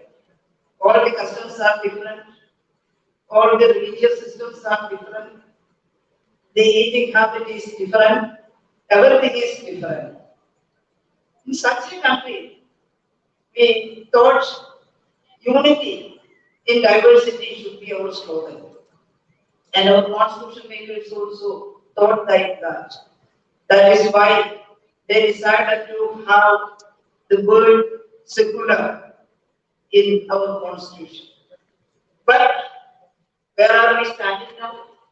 The last 7 years, we face the great threat against our constitution. We cannot utter the word secularism. We cannot utter a word against false beliefs or superstitions or against religious fundamentalism.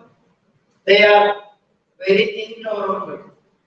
Here I mentioned about Narendra Damodkar, Gauri Lankesh, so many others.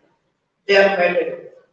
Eliminating the intolerable, tolerable forces are eliminating directly the voices, the activities of against fundamentalism and against imperialism.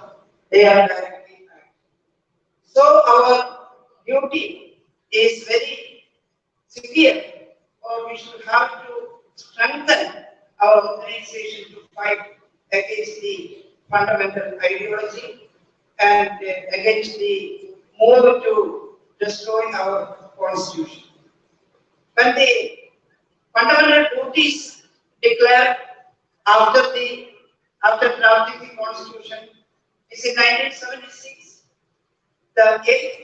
we add an article, new article 51A, and in that article, the 8th duty stated, it shall be the duty of every citizen of India to develop a scientific temper, humanism, and the spirit of inquiry as a fundamental aspect of the society. Without changing the society, without inculcating scientific temper in the society, we cannot achieve all these things. Democracy, secularism, or anything we cannot achieve. The fundamental thing is to educate people. Only through education we can taught the poor people about actual democracy and secularism. But it also doesn't happen. Just after independence, Jawaharlal Nehru called a meeting of the scientists in our country. And Nehru spoke in that meeting. He spoke.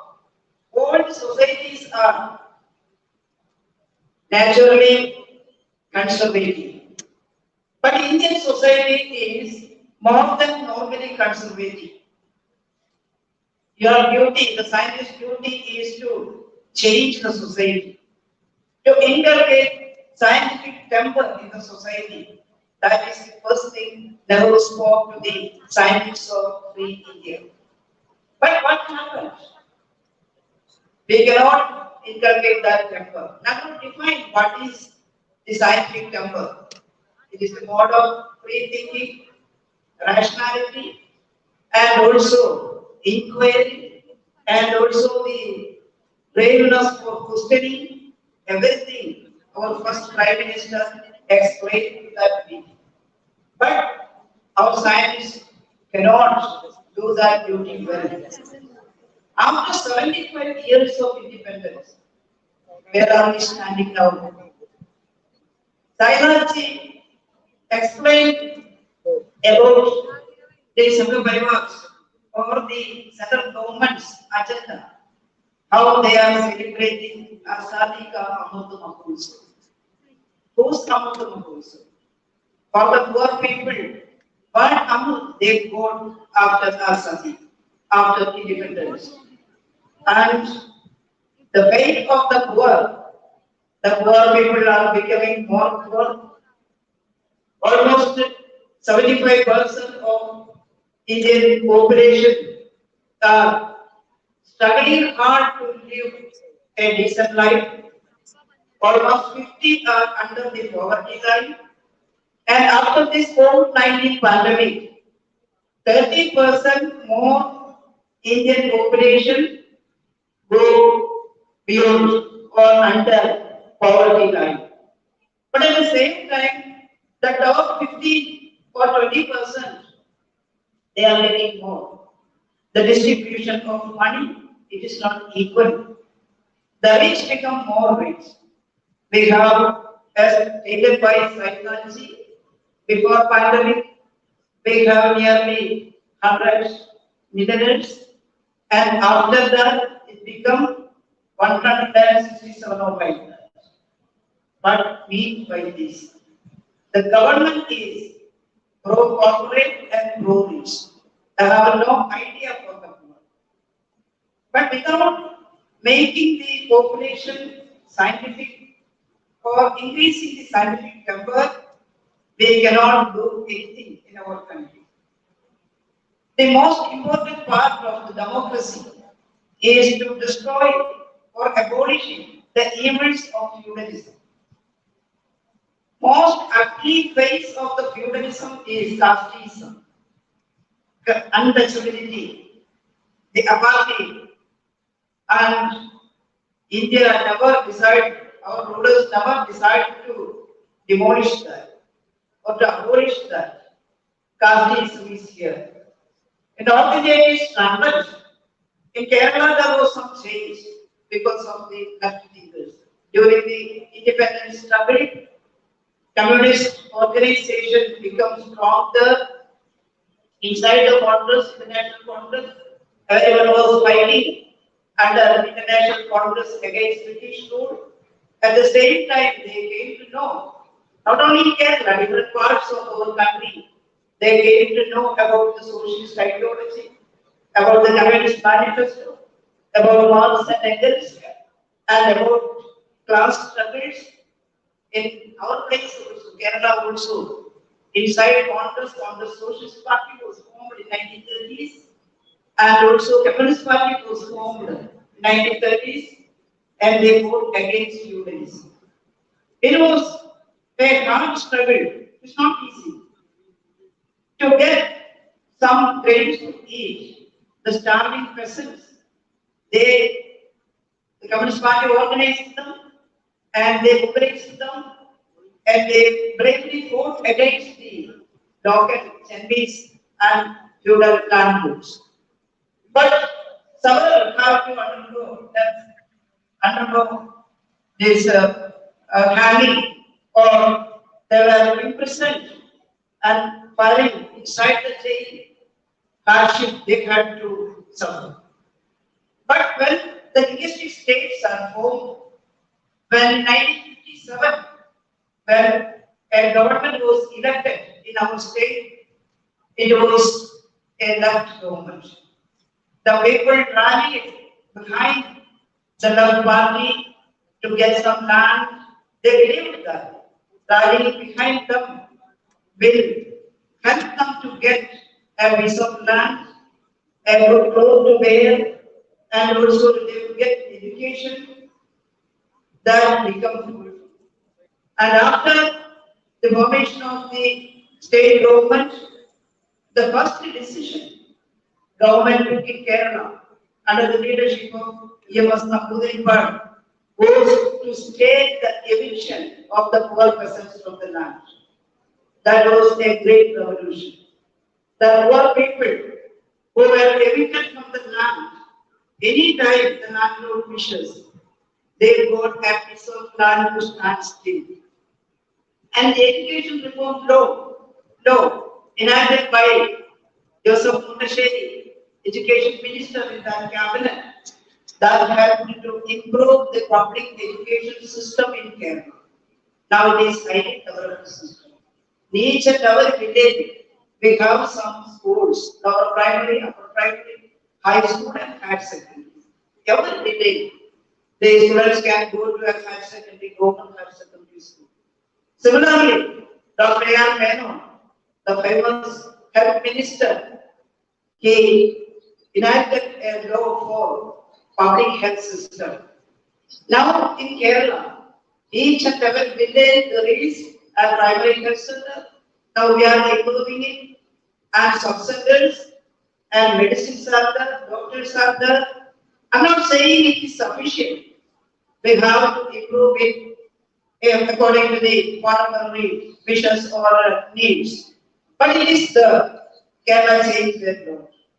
In the caste, upon the low caste untouchabilities, it diminished and Kerala become a different structure in governance. We can say that Kerala can show a different model in all these things because of the decentralized planning and pro-people planning, people-centered activities. Kerala is showing some difference. In Kerala, Kerala is a low-income state. The revenue income in Kerala is too less compared to other states in India. But the human development index is too high. How it happened? It is only through a people-centered approach and giving education to all people and fight against superstitions. We can achieve a lot of that. That is a model that now also there are some achievements during this COVID-19 pandemic season also. We are standing here to discuss about the scientific thinking and scientific number. And during this COVID-19, we saw the importance of science and technology. Only science and technology can save human lives, and improvement that also can achieve through science and technology. No one can deny that. You know that WHO estimates during this COVID-19 pandemic, these 2 years, more than 1.5 crores people died due to this pandemic. In today's world, it is a shocking thing. It is a high figure. It alerts us the need for great vigil and overarching reforms in public health sectors. But we have also to remind that the death toll would have been more higher given the peculiarities of this virus. The SARS coronavirus 2 is highly infectious. The infection rate is too high, more than prevalence. But they are saying the mortality rate is low, but no hope on that, because if the infectivity rate is too high, death toll become high. But if we compare this with the 1980 Spanish flu, in that 5 crore out of global population of 250 died. That is 2% of world population at that time died due to Spanish flu in 1980. Now the COVID-19 mortality has been 1.5 crore out of 750 crore population of the world. That means only 0.2% of the population, that is 10-fold less, died during this COVID-19 pandemic. There is no doubt at all that the game changer has been science and technology, nothing else. What would have been the outcome in the absence of science and technology improvement? How would we have diagnosed the disease? As early as possible, we diagnosed it and we isolated the patients and vaccinated billions of people in a short span of time. That is possible only through the improvement of science. We advanced sequence the RNA of the virus and the habit of the virus. And we identified it as a zoonosis, and the carriers are the bats. Everything was done in a short span of time. That is the improvement of science and technology, we can say. And the RT-PCR test, like how we can diagnose it through this test, that is also the achievement of science. The epidemiologists throughout the world worked out how the transmission happens, what is the transmission patterns of the virus, and what is the infectivity rate of the virus. And that information we got easily and we can act according to that. I was dealing with the Department of Health at that time, and I know how it helped me and my team to work to knowing the infectivity rate of the virus, knowing the transmission or method of the virus, how it comes from the animals to human being, how it is transmitting from human being to human beings, and what is the speed of transmission we got through science. And also the immunologists and the vaccine scientists worked hard to have some vaccines to protect, to prevent the transmission of the virus. That also happened. Within 1 year, we got several vaccines, produced several kinds of vaccines which are effective. After vaccination, the death rate decreased throughout the world. That is also the achievement of science. Science also helps us to understand the world we live in. We are interconnected with the animals. They cannot stand alone, human beings. We are related to animals, all the other living things in the universe. And we are now raising the slogan of one health. Without making the balance, without sustaining the balance of the nature, we cannot move forward. Now we are raising the slogan, one word, one health. Without getting the word of animal sustainable and healthy, we cannot live alone in this universe. And we are working for one health approach. The role of modern science and technology in making today's world cannot be denied. Science support to produce more food, more effective medicines, and more prevention methods. Life expectancy also is increasing. And why we should inculcate scientific terms, why we should experiment with science, that is the answer. But our rulers are not like that. They are propagating falsely. During the time of this pandemic, it is a time of infamy also. There are so many false propaganda. Some people propagated that cow dung is best for pandemic, this COVID-19. To apply cow dung throughout the body will get rid of the pandemic.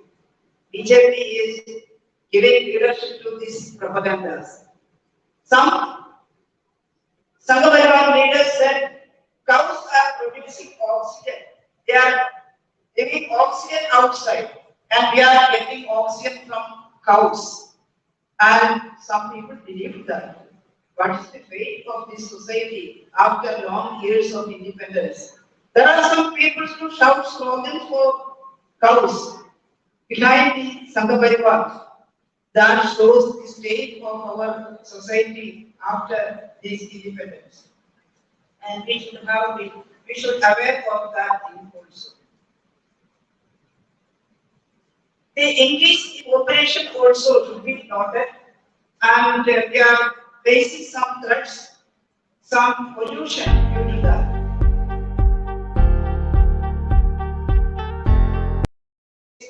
air pollution or water pollution, the remedy lies in science. The misuse of science will create pollution, but we should react. We should use the remedial measures to decrease the pollution. More than 80 lakh human beings are dying per year due to air pollution in the world. And more than 18 lakhs are dying due to water pollution and so many other things, polluted things. But the solution can be only made through science. Unfortunately, scientific solutions are frequently ignored by the society. Even in this millennium, there are some false believers or some propaganda. Sometimes there is a propaganda during this pandemic that germ theory, we are denying it. That is not true. The pathogens cannot make disease. That is a false propaganda. Pathogens cannot make any disease. And using antibiotic, it is also not good. Some propaganda goes on like that. We should listen it carefully. Otherwise, we should have to sacrifice hundreds of lives on that. In Kerala also, we use science to prevent the transmission of the virus. Kerala shows some different things during the pandemic. As you all know, we have one of the long-run pandemic, this COVID-19. Before that, in 2018, we have some experience with Nipah virus. Nipah appeared in one of our districts, and when we identified that virus is Nipah, fear was there in each part of the life. We feared actually because it is a coronavirus. Mortality rate is too high, no medicine, no vaccine. And how we tackle that problem? The first thing science telling us is to prevent an infectious disease. The first method is to control the transmission, control the movement of the virus, to close that area. But closing that area doesn't mean to abandon the people affected by the virus. We should provide everything, eatables and any things they wanted. In that village in Kozhikode district, we advanced further and closed that area. Trained volunteers of healthcare workers and volunteers from the society, they started working there. After when the Nipah was identified, the test result came, the poor people in that village started to keep that place. And the media men told me, teacher, all the people are packing up and going to other places. It became a different thing. We rushed there and made an appeal to the poor people. Please stay here. If they move to other places, if they are carrier of the virus, we have to open other war field in that village also. That becomes too difficult. So at first we rushed there and we contained the virus there itself. Then we started our work giving proper training and isolating the affected person to the medical college. That teamwork saved more lives in that incident. And people wondered how you contain this virus in a short span of time. It is nothing but the teamwork, but a belief in science. Same way, when COVID-19 came to Kerala, that is January 2020, when I happened to read a news, WHO statement in the newspapers in January 18th or 19th, the potential virus is spreading in Wuhan, China. The veterans called a meeting. At once we arranged some activities. We opened a control room. We started training. We started giving awareness to the whole health community that a potential virus is there. It is a novel thing. It is a difficult thing. So we have to start our preparations. someone laughed at us. It is in Wuhan, and you are doing the drama here. What is the use of it? But we didn't listen to that. We started everything. We were sure that we will come to Kerala because there are some relationship with Wuhan and Kerala. So many Malayalam students are studying in Wuhan University. They will definitely come back. We thought like that. In anticipation, we did all our work. And it came January 27th. A flight came from Wuhan, and we identified 3 patients who were carrier of virus through our screening, and we admitted them in isolation wards, and they didn't transmit the virus to others, only 3 patients. We succeeded in the first step. I'm not explaining everything, but we didn't go back, or we didn't withdraw the team of surveillance from the airport, from the seaport. We didn't withdraw them. That time also some people laughed at us. Your people are standing there with guns, that thermometer, infrared thermometer. They are testing the temperature, etc. And they criticized us. You are making fear. And why you are threatening the society, the people? That is the end. 3 patients and they recovered, nothing will happen. But we cannot hear the shoutings. We should be reasonable, scientific, and we put our team in the airport and screening continued. After that 2 weeks, people from Italy came back and we got some cases.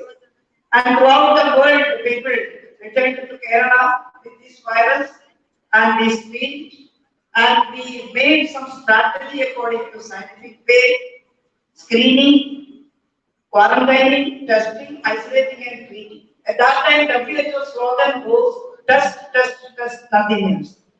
But our experts discussed, they cannot follow the same thing. It is the starting stage. We are dealing with the imported virus. When the virus if the virus is imported one, the first thing is to contain its spreading. That is why we adopt the strategy screening, quarantining, testing, isolating, and treating. That become a great success. We can compare the first wave. After lockdown, more than 10 lakhs of people came back to Kerala, and most of them were carriers of virus. Yet, the scientific method, the teamwork, our government's decision, pro-people planning helped us to save thousands of lives. When we examine in 2020 December, Kerala, the death rate is only 0.37%, below 0.5%. And after the election, Assembly election, 2021 February onwards, there is a spread. But yet, after that spread, our mortality rate is below 1%. Average mortality rate is below 1%. How we fought against the deadly virus? That is only believe in science, nothing else. We believe in science. The first time, I am explaining only one thing more. The first time there is a dispute or discussion in the assembly, the opposition leader said, Minister, you have to adopt the mitigation method. This is an infectious virus like flu. Let it go to the society and let it affect all the human beings, and then we will get herd immunity. The countries, some foreign countries are adopting that method. You are trying to contain this virus, it is not good. And to get herd immunity, let the virus to spread over the society. I said we cannot adopt that method. Because Kerala, even if Kerala is in the forefront or complaints of some health illnesses, they have some challenges also. There are some demographic and epidemiological challenges. The socio-economic thing that is good for Kerala, we have good health institutions and we have some education, etc. But the demographic thing, our state is thickly populated. Our population is 860 out of 1 square kilometer. But our country's average population is 430 or like that. And we have some epidemiological issues also. The non-communicable diseases, the lifestyle diseases are rampant in Kerala. Diabetes and cancer, blood pressure, hypertension, that is also rampant in Kerala. If a person is comorbid, the death toll increases. Definitely it will increase. So we should be more careful.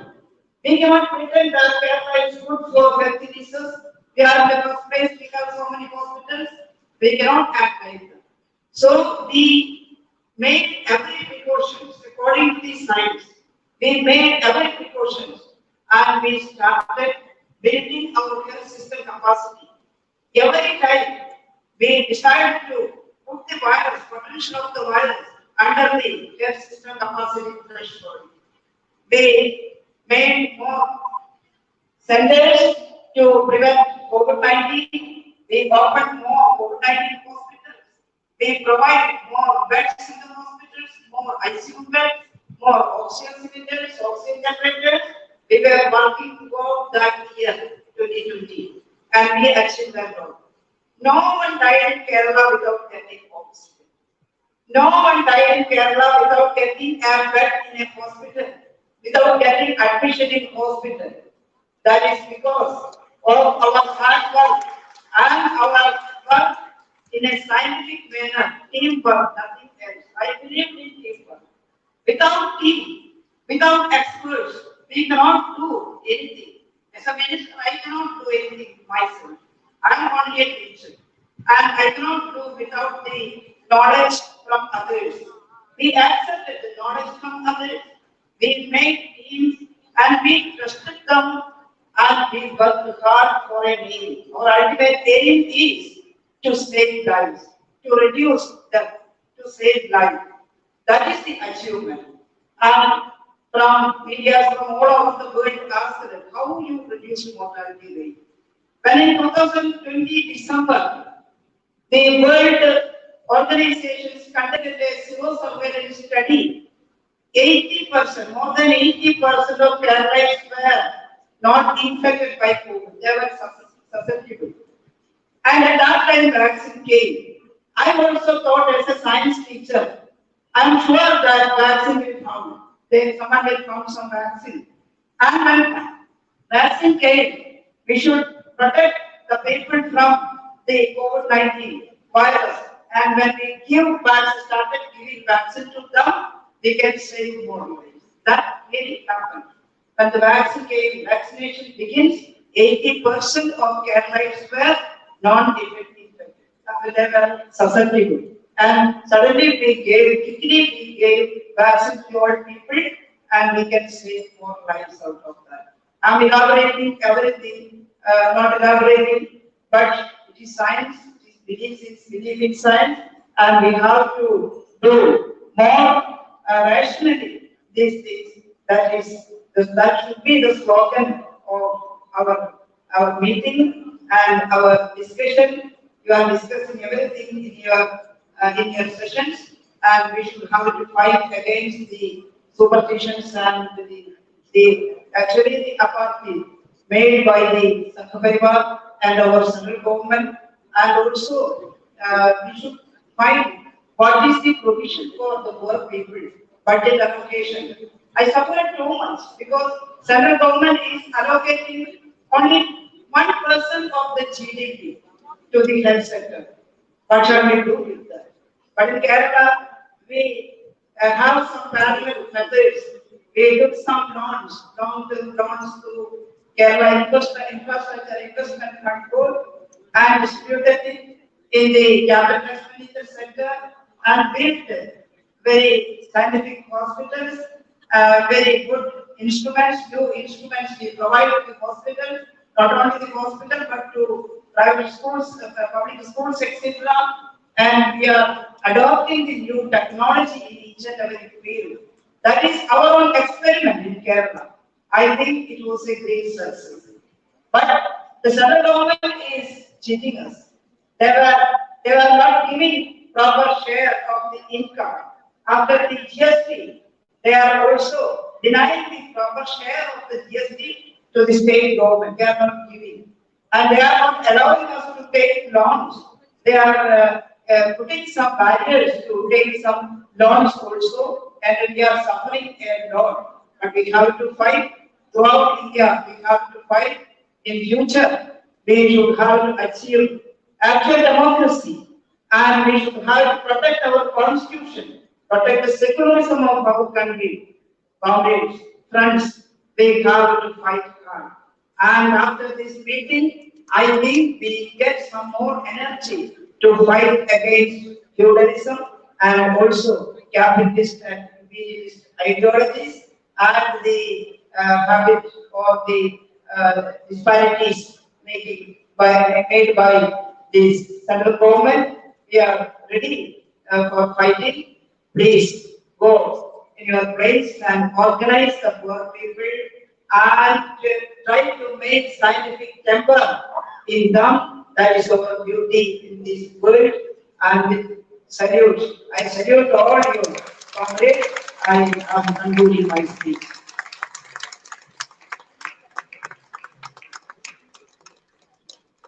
Thank you very much, Madam K.K. Sharja. You have shared the practical vast experiences with us. Certainly continue to learn from your experiences and your wins. Now I am requesting to Madam Indumati Dean. Indumati Dean, Professor, Institute of Mathematical Sciences, Chennai. She is our special guest, Indumati Dean.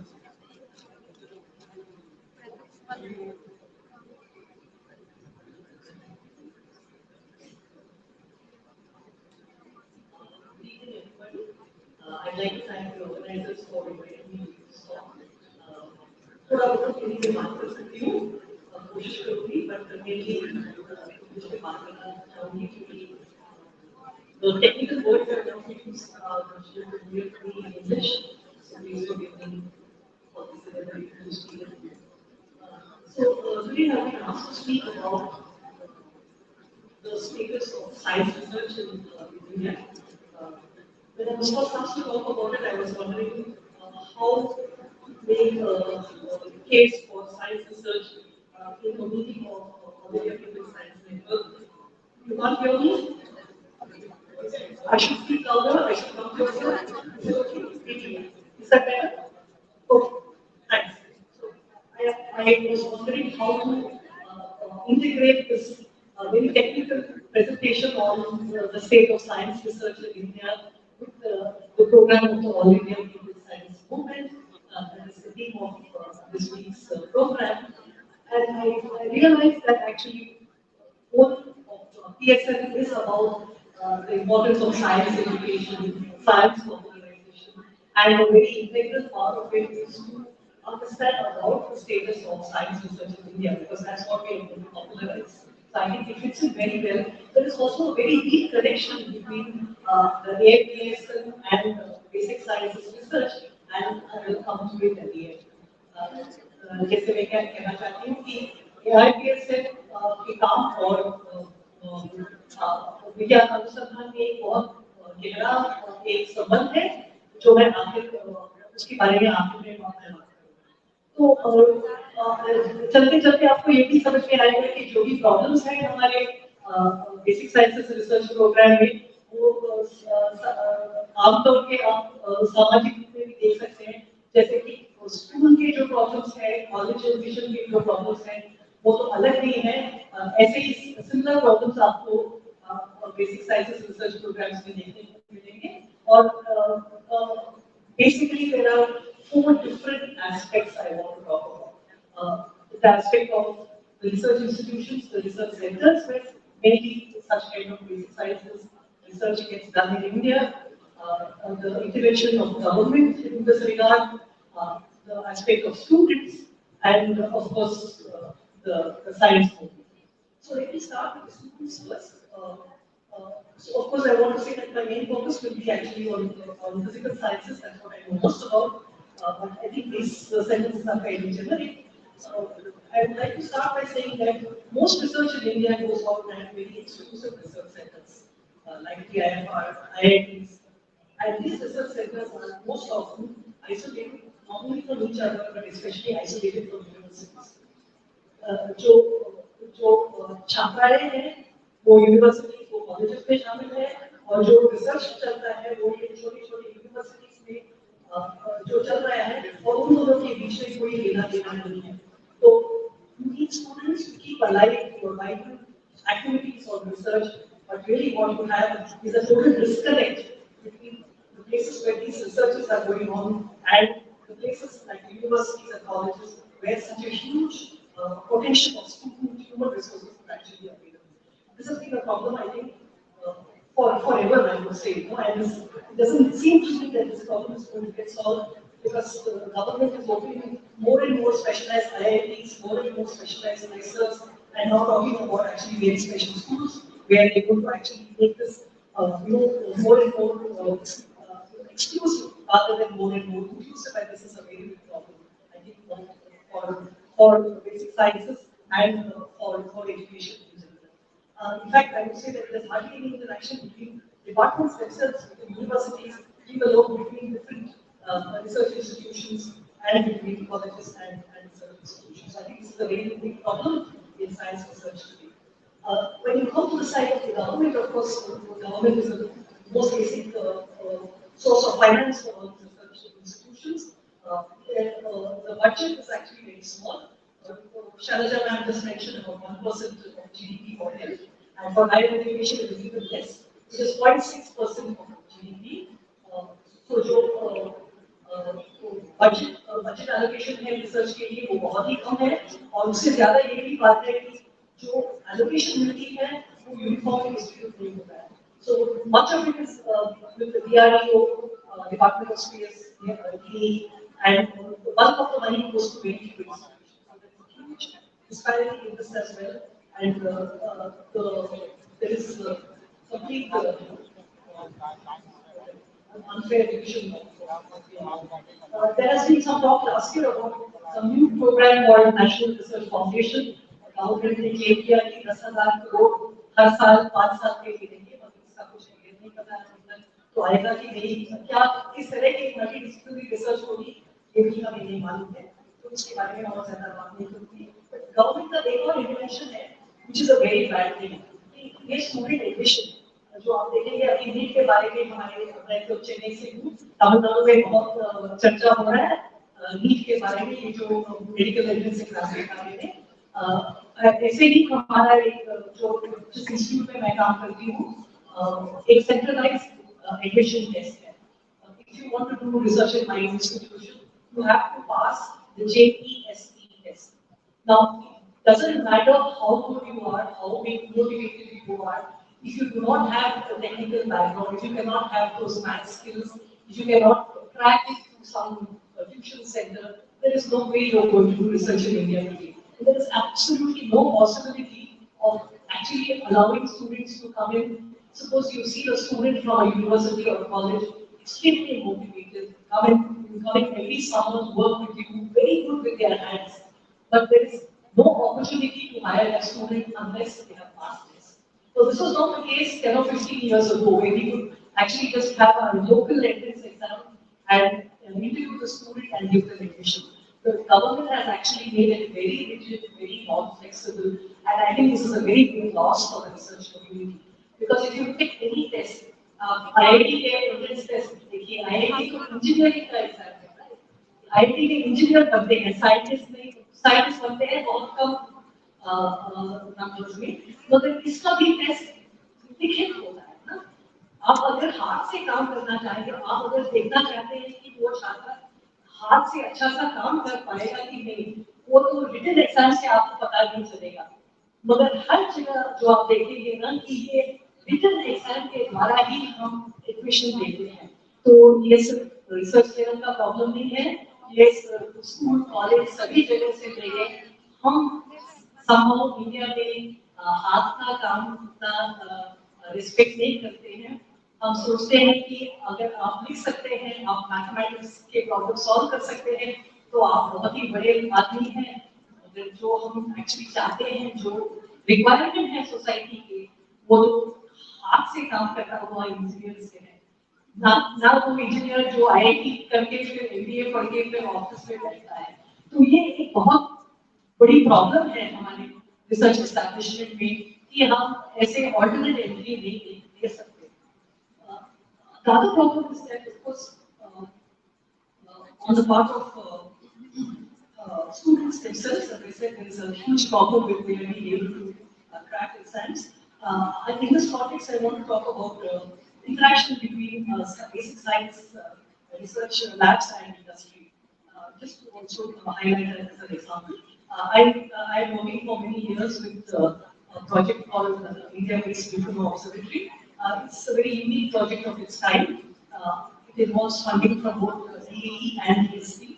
It involves more than 20 research institutions, which include basic science research centers, IITs, universities. It's an open collaboration, very unique one of its kind. We've tried to get people together as much as possible.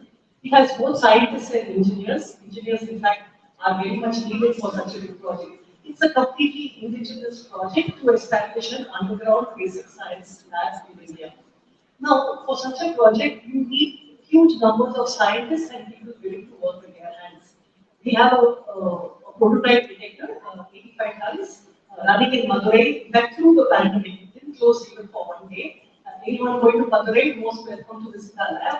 But what I want to highlight is that the students from all over South India who have come and visited the lab work over there because every component is indigenously built.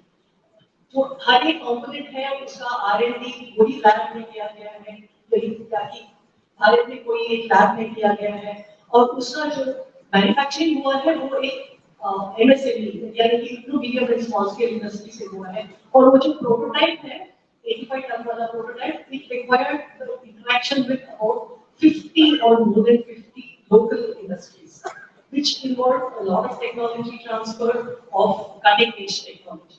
So one project of this kind can actually lead to a lot of applications, which can lead to a lot of interaction in industry, involves local students. These students are from very remote colleges who don't even speak English very well.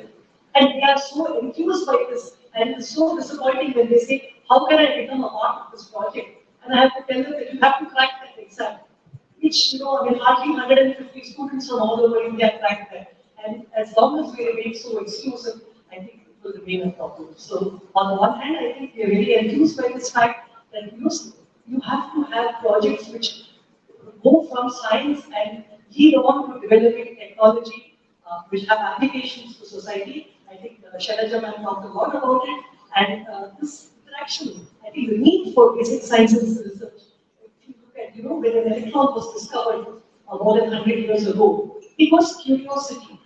कि अणु के अंदर electron जो है 100 साल पहले जो उसका डिस्कवरी हुआ है उत्सुकता की वजह से उसका कोई बेसिकली वो डाला है चीज मतलब वो इलेक्ट्रॉन के बिना आज अपना इलेक्ट्रिसिटी इलेक्ट्रॉनिक्स में आपसे बात नहीं कर सकूंगी आपके सेलफोन काम नहीं करेंगे तो हर एक बेसिक साइंसेस डिस्कवरी का जो एप्लीकेशन होता है ये बहुत महत्वपूर्ण है समझने के लिए तो आप टेक्नोलॉजी को अपना लेते हैं मगर वो उसका बेसिक साइंसेस का जो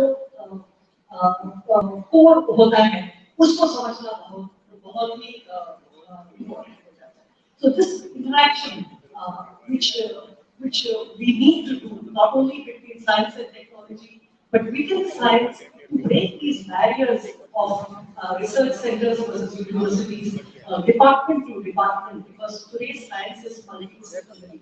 You have quantum computers, you have computational biology, there is no hard and fast different departments like physics अलग है, chemistry अलग है, ये आज के ज़माने में होता नहीं है. We have to gear up to rethink our research along these lines. So I just want to make a few last statements. I think that just make sure I have looked at my speech. I think I've covered all the points. Yes, so I think that I want to sum up. I think if you want to really reduce or galvanize science research in India, you must bridge the gap between students and colleges, enable them to come and work in active research centers. You must enable more research centers, fund them better, cut the disparity. Very important, you must retain your autonomy, not only in finance, but in academic decisions related to higher institutes, for example. You must students, of course, in the career in science and must improve interaction with industry so that we will enable technological students. So I have a last comment to make over here.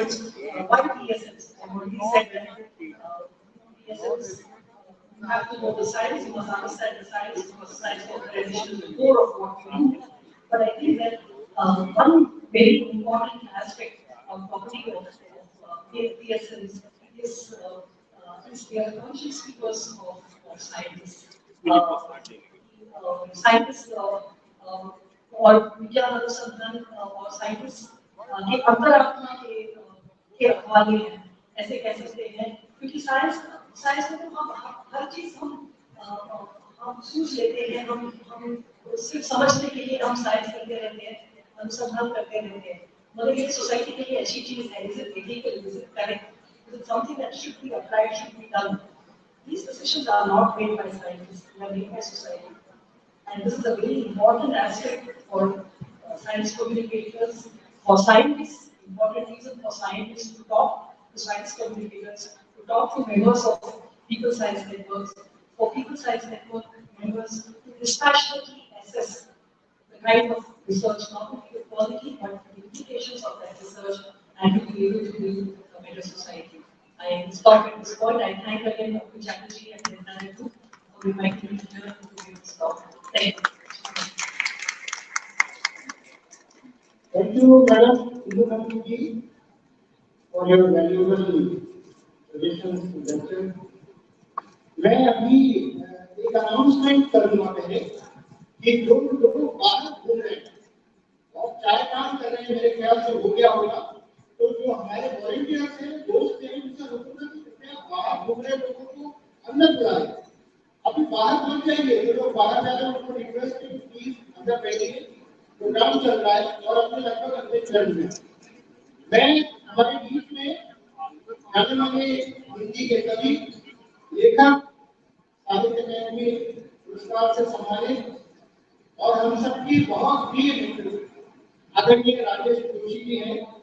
मैं राजेश जोशी जी से अनुरोध करता हूँ कि आप आए और हम सभी को संबोधित करें. आदरणीय राजेश जोशी.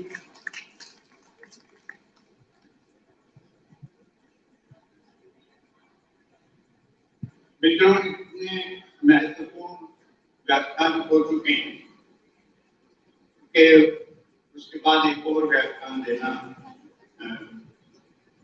जरूरी नहीं है.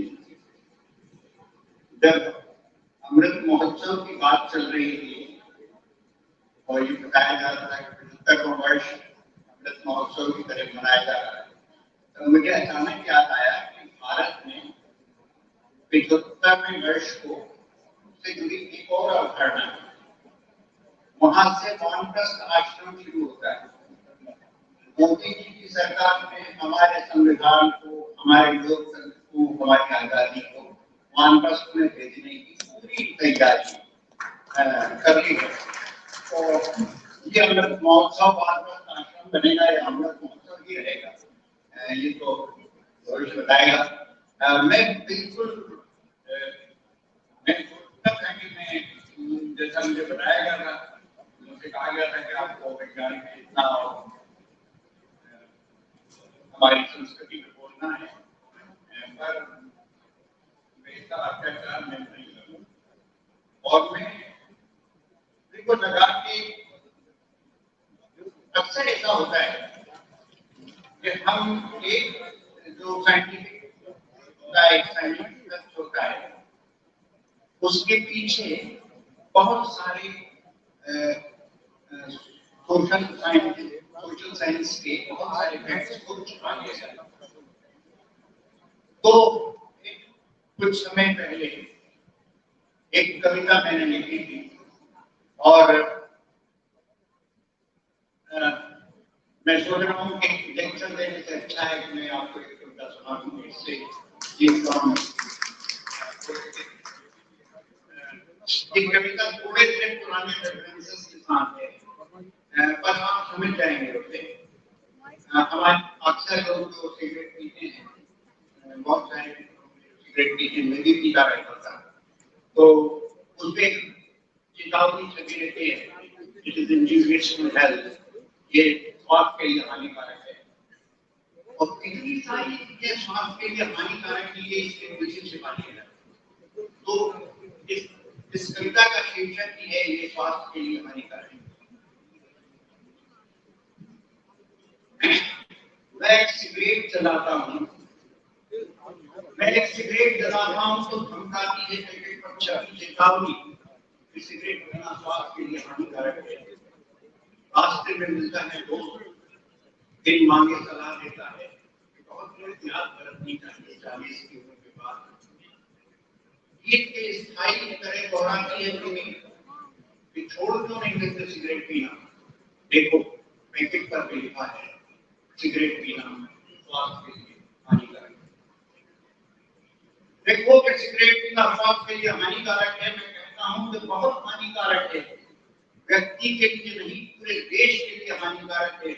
दिनों दिन बढ़ते जा रहा अमेरिका का दबाव, राष्ट्रवाद का नया उपान, वित्त पूंजी का प्रबंध, प्रतिनिधियों का उत्पाद, बहुराष्ट्रीय कंपनियों का धंधा, बेलजाल, ये प्रधानमंत्री का इतनी बुरी गलता है।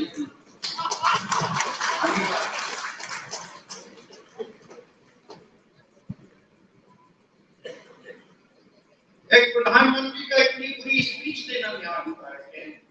जैसा कि आप जानते हैं, एक आदमी बगल में आकर मुस्कुराता है,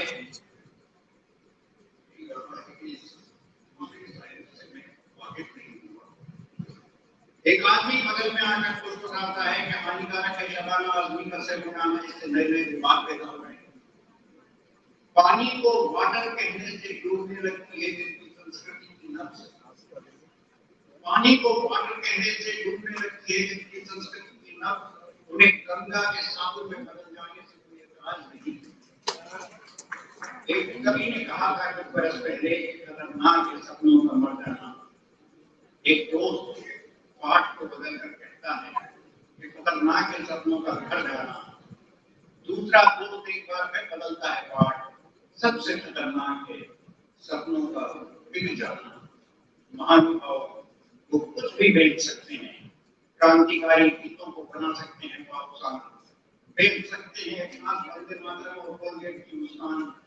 हानिकारक है संविधान की समीक्षा, हानिकारक है संविधान की समीक्षा, इतिहास परिषद का घटना का खतरा, और सबसे हानिकारक है उनका राष्ट्रवाद। मैं फिर सिगरेट जलाता हूँ, पैकेट पर छपी चेतावनी को काट कर अलग करता हूँ और सोचता हूँ कि कहाँ चस्पा करूँ इसे, कहाँ। धन्यवाद।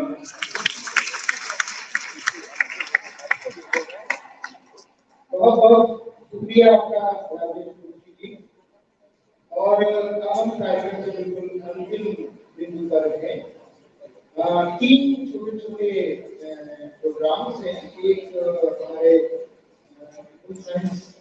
मूवमेंट के वीर अभिनंदन साहब, जो पहले हमारे प्रेसिडेंट भी रहे, सेक्रेटरी भी रहे, उन्होंने एक किताब लिखी है pandemic lessons from India, need to deep focus on rural non farm livelihoods. Jagdish Chandra साहब से एक चर्चा में रिक्वेस्ट करता हूँ कि बुक को रिलीज करेंगे। वीर अभिनंदन साहब को भी मैं ऊपर बुलाना चाहूंगा, आइए।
Thank you very much.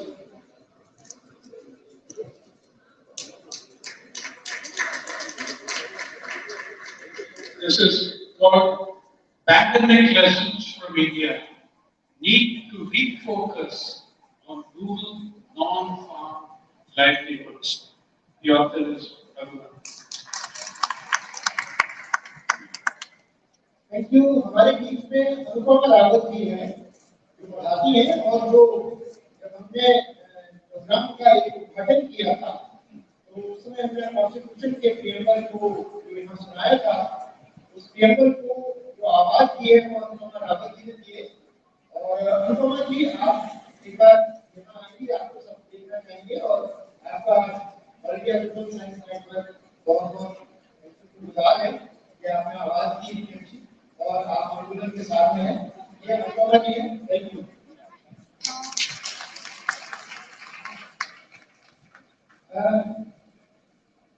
उसके बाद में हमारे बीच में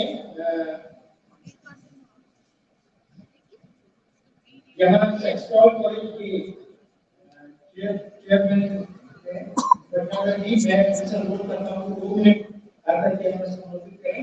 डॉक्टर जी मिशन रोल है आप इंजीनियर हैं और और पूरे कैंपस को देने के लिए पूरा प्रोग्राम के लिए आपने बहुत सपोर्ट किया तो मैं बहुत करता हूँ।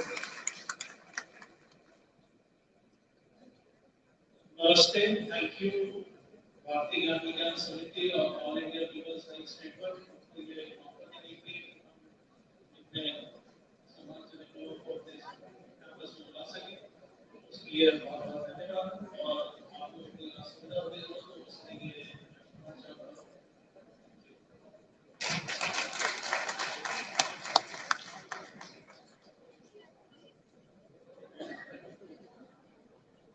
Thank you. अब मैं आपके कार्यक्रम के अंतिम पड़ाव पर हमारे बीच में 5 मिनट के लिए जुट गए मिजोरम और मणिपुर से। मैं अपने दोस्तों को मिजोरम और मणिपुर से आए हैं। My friends from Mizoram and Manipur, please come to the dais. Friends from Mizoram and Manipur.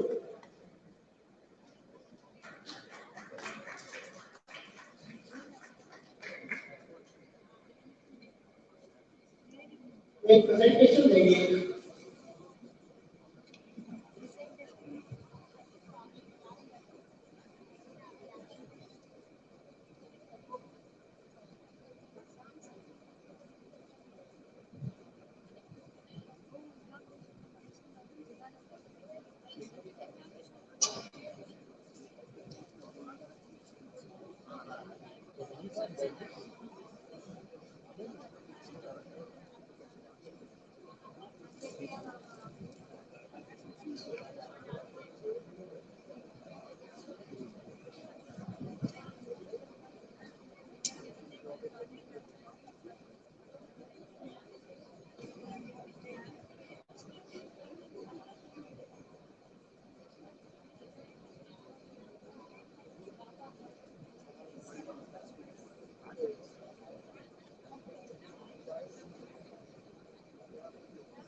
Same app.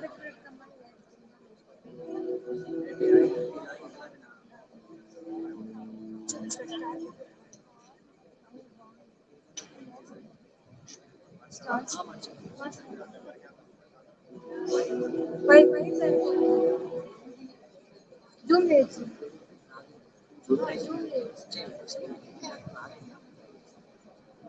ఏ దాంట్లో ఇది?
ఎంతసేపు ఉంటుందిలే వాళ్ళది.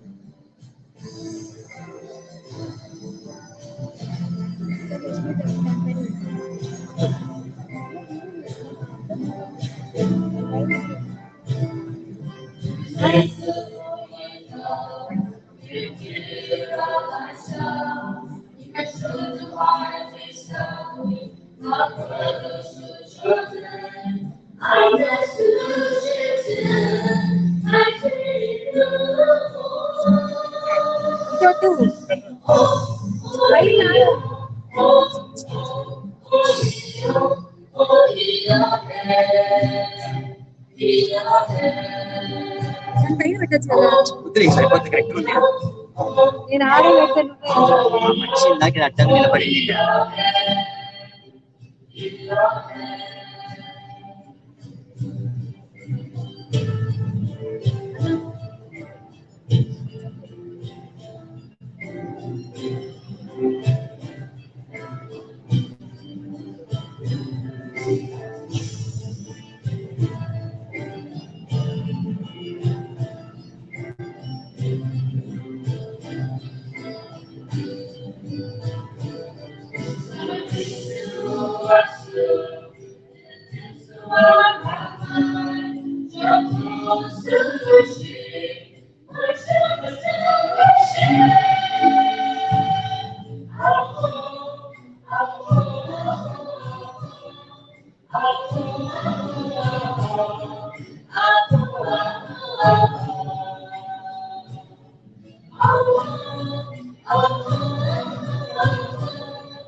Thank you. North East का बहुत बहुत शुक्रिया। मैं अब कार्यक्रम के अंत में मेरे कुछ दोस्तों की बातें और हमारे जो स्पीकर हैं, मान हैं, उनको बैठ के करके सम्मानित करें। मैं इंट्रोडक्शन फोटोग्राफर को फोटो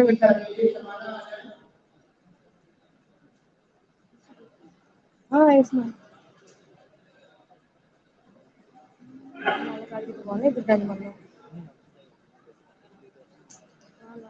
प्लीज आ रहे हैं।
एक और सूचना है,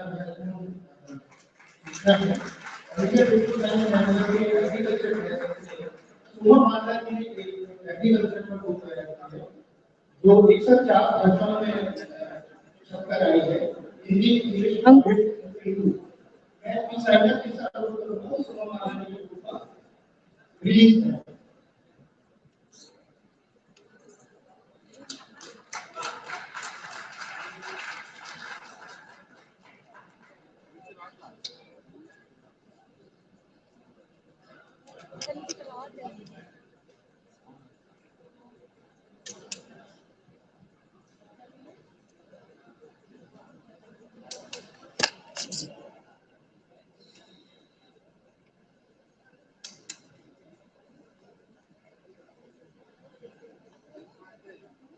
This year has done something on 75 years. We were discussing the Amrit Mahotsav.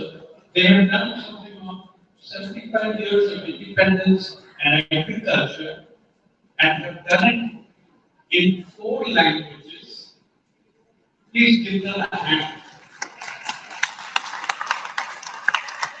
This is your agricultural Amrit Mahotsav.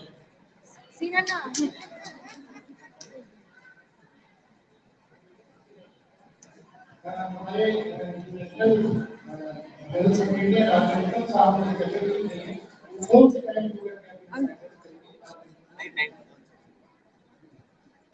Recording नहीं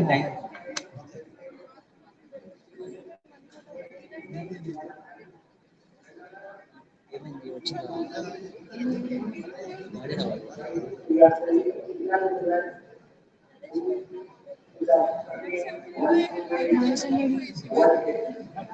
Hi, Shan.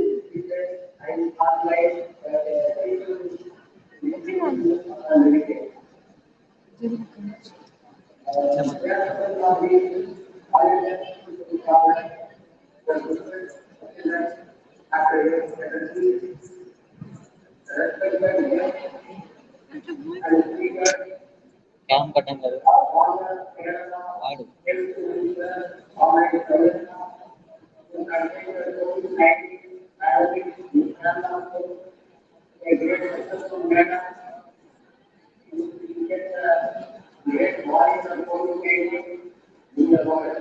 స్విచ్ ఆఫ్ అయినా కంపల్సరీ స్విచ్ ఆఫ్ అవ్వాలి 20% 19% ఇది లైవ్ వస్తుంది కదా అక్కడ రావడం లేదు.